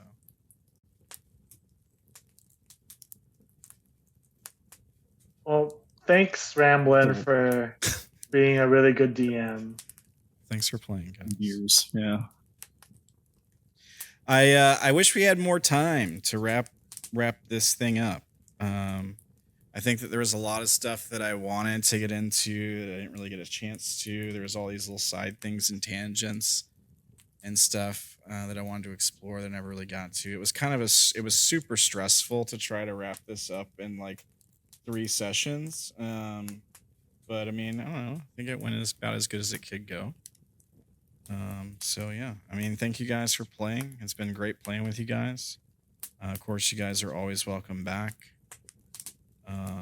And I'm sure you guys are going to be doing awesome and super fun things now that your Mondays are open. Yeah. Thanks for the ride. It's been wild. It was a lot of fun. Thank you. Thank you. Yeah. So, and thank you guys for watching this insanity. Stay tuned. The plan is basically in January, maybe mid to late January, maybe even February. We'll see. I think we got another group picked out, but there might be some changes to it. We'll be starting another campaign. Still workshopping titles. I mean, I got one that I really like, but I don't want to say what it is on stream until it's nailed down for sure. All that I'll be talking to the players and seeing what everybody thinks and stuff. But yeah, I mean, it should be fun. So yeah, thank you guys for watching. Thank you guys for playing. You guys have been awesome players. It's been great. It's been a great journey with you guys. I've really enjoyed it. It's a shame, all things must come to an end and all of that. But here's to endings, new beginnings, whatever you want to call it, I guess. And yeah, thank you guys for everything along the way. All the work you guys have put in behind the scenes, all that awesome stuff is greatly appreciated. And I guess for the last time, I'll do shout outs, I guess. So you guys probably know where to find me if you're watching this, but here's my link tree for the Twitch. Folks, you can head over to that link tree, find all my socials on Patreon if you want to help support the channel and see the uncensored videos. You can subscribe on Twitch. You can join as a member on YouTube. Either way, if you want to support the channel, those are the best ways to do that. You can jump into the public Discord. It's free. You can get lore questions answered. You can poke these people and chat them up and slide into their DMs. You might even be able to get yourself a seat at the table at one of the upcoming games. You can also check out the artwork for Vash from this show's A-Team at deviantart.com/Jessica Peguerrero. And, of course, check out the art credits here for the Makie character art and token here. It's been awesome. It's been fun. Thank you guys for playing. Thank you guys for watching. Tomorrow, Unknown Berkeley with Brandon and maybe a new face or two. I'm not sure yet. There might be a new face or two popping in there. And then, yeah, next week there's no Forest of Flesh. But I think the plan next week might be to have an off-camera meeting with the new folks all together. And maybe seeing, maybe doing like just chatting with everybody, seeing what the vibe's like, maybe even doing a session 0 while we're there. We'll see. I think everybody's got character ideas already, so might be good to go ahead and start getting that stuff in order. But thank you guys for everything. It's been a wild ride. Stay tuned. There's gonna be new stuff coming on the channel. We'll talk to you guys later. Everybody have a fantastic night and a fantastic week. Bye, everybody. Goodbye. Peace. Bye. Out. Thanks for watching. Thanks for watching. Bye, guys.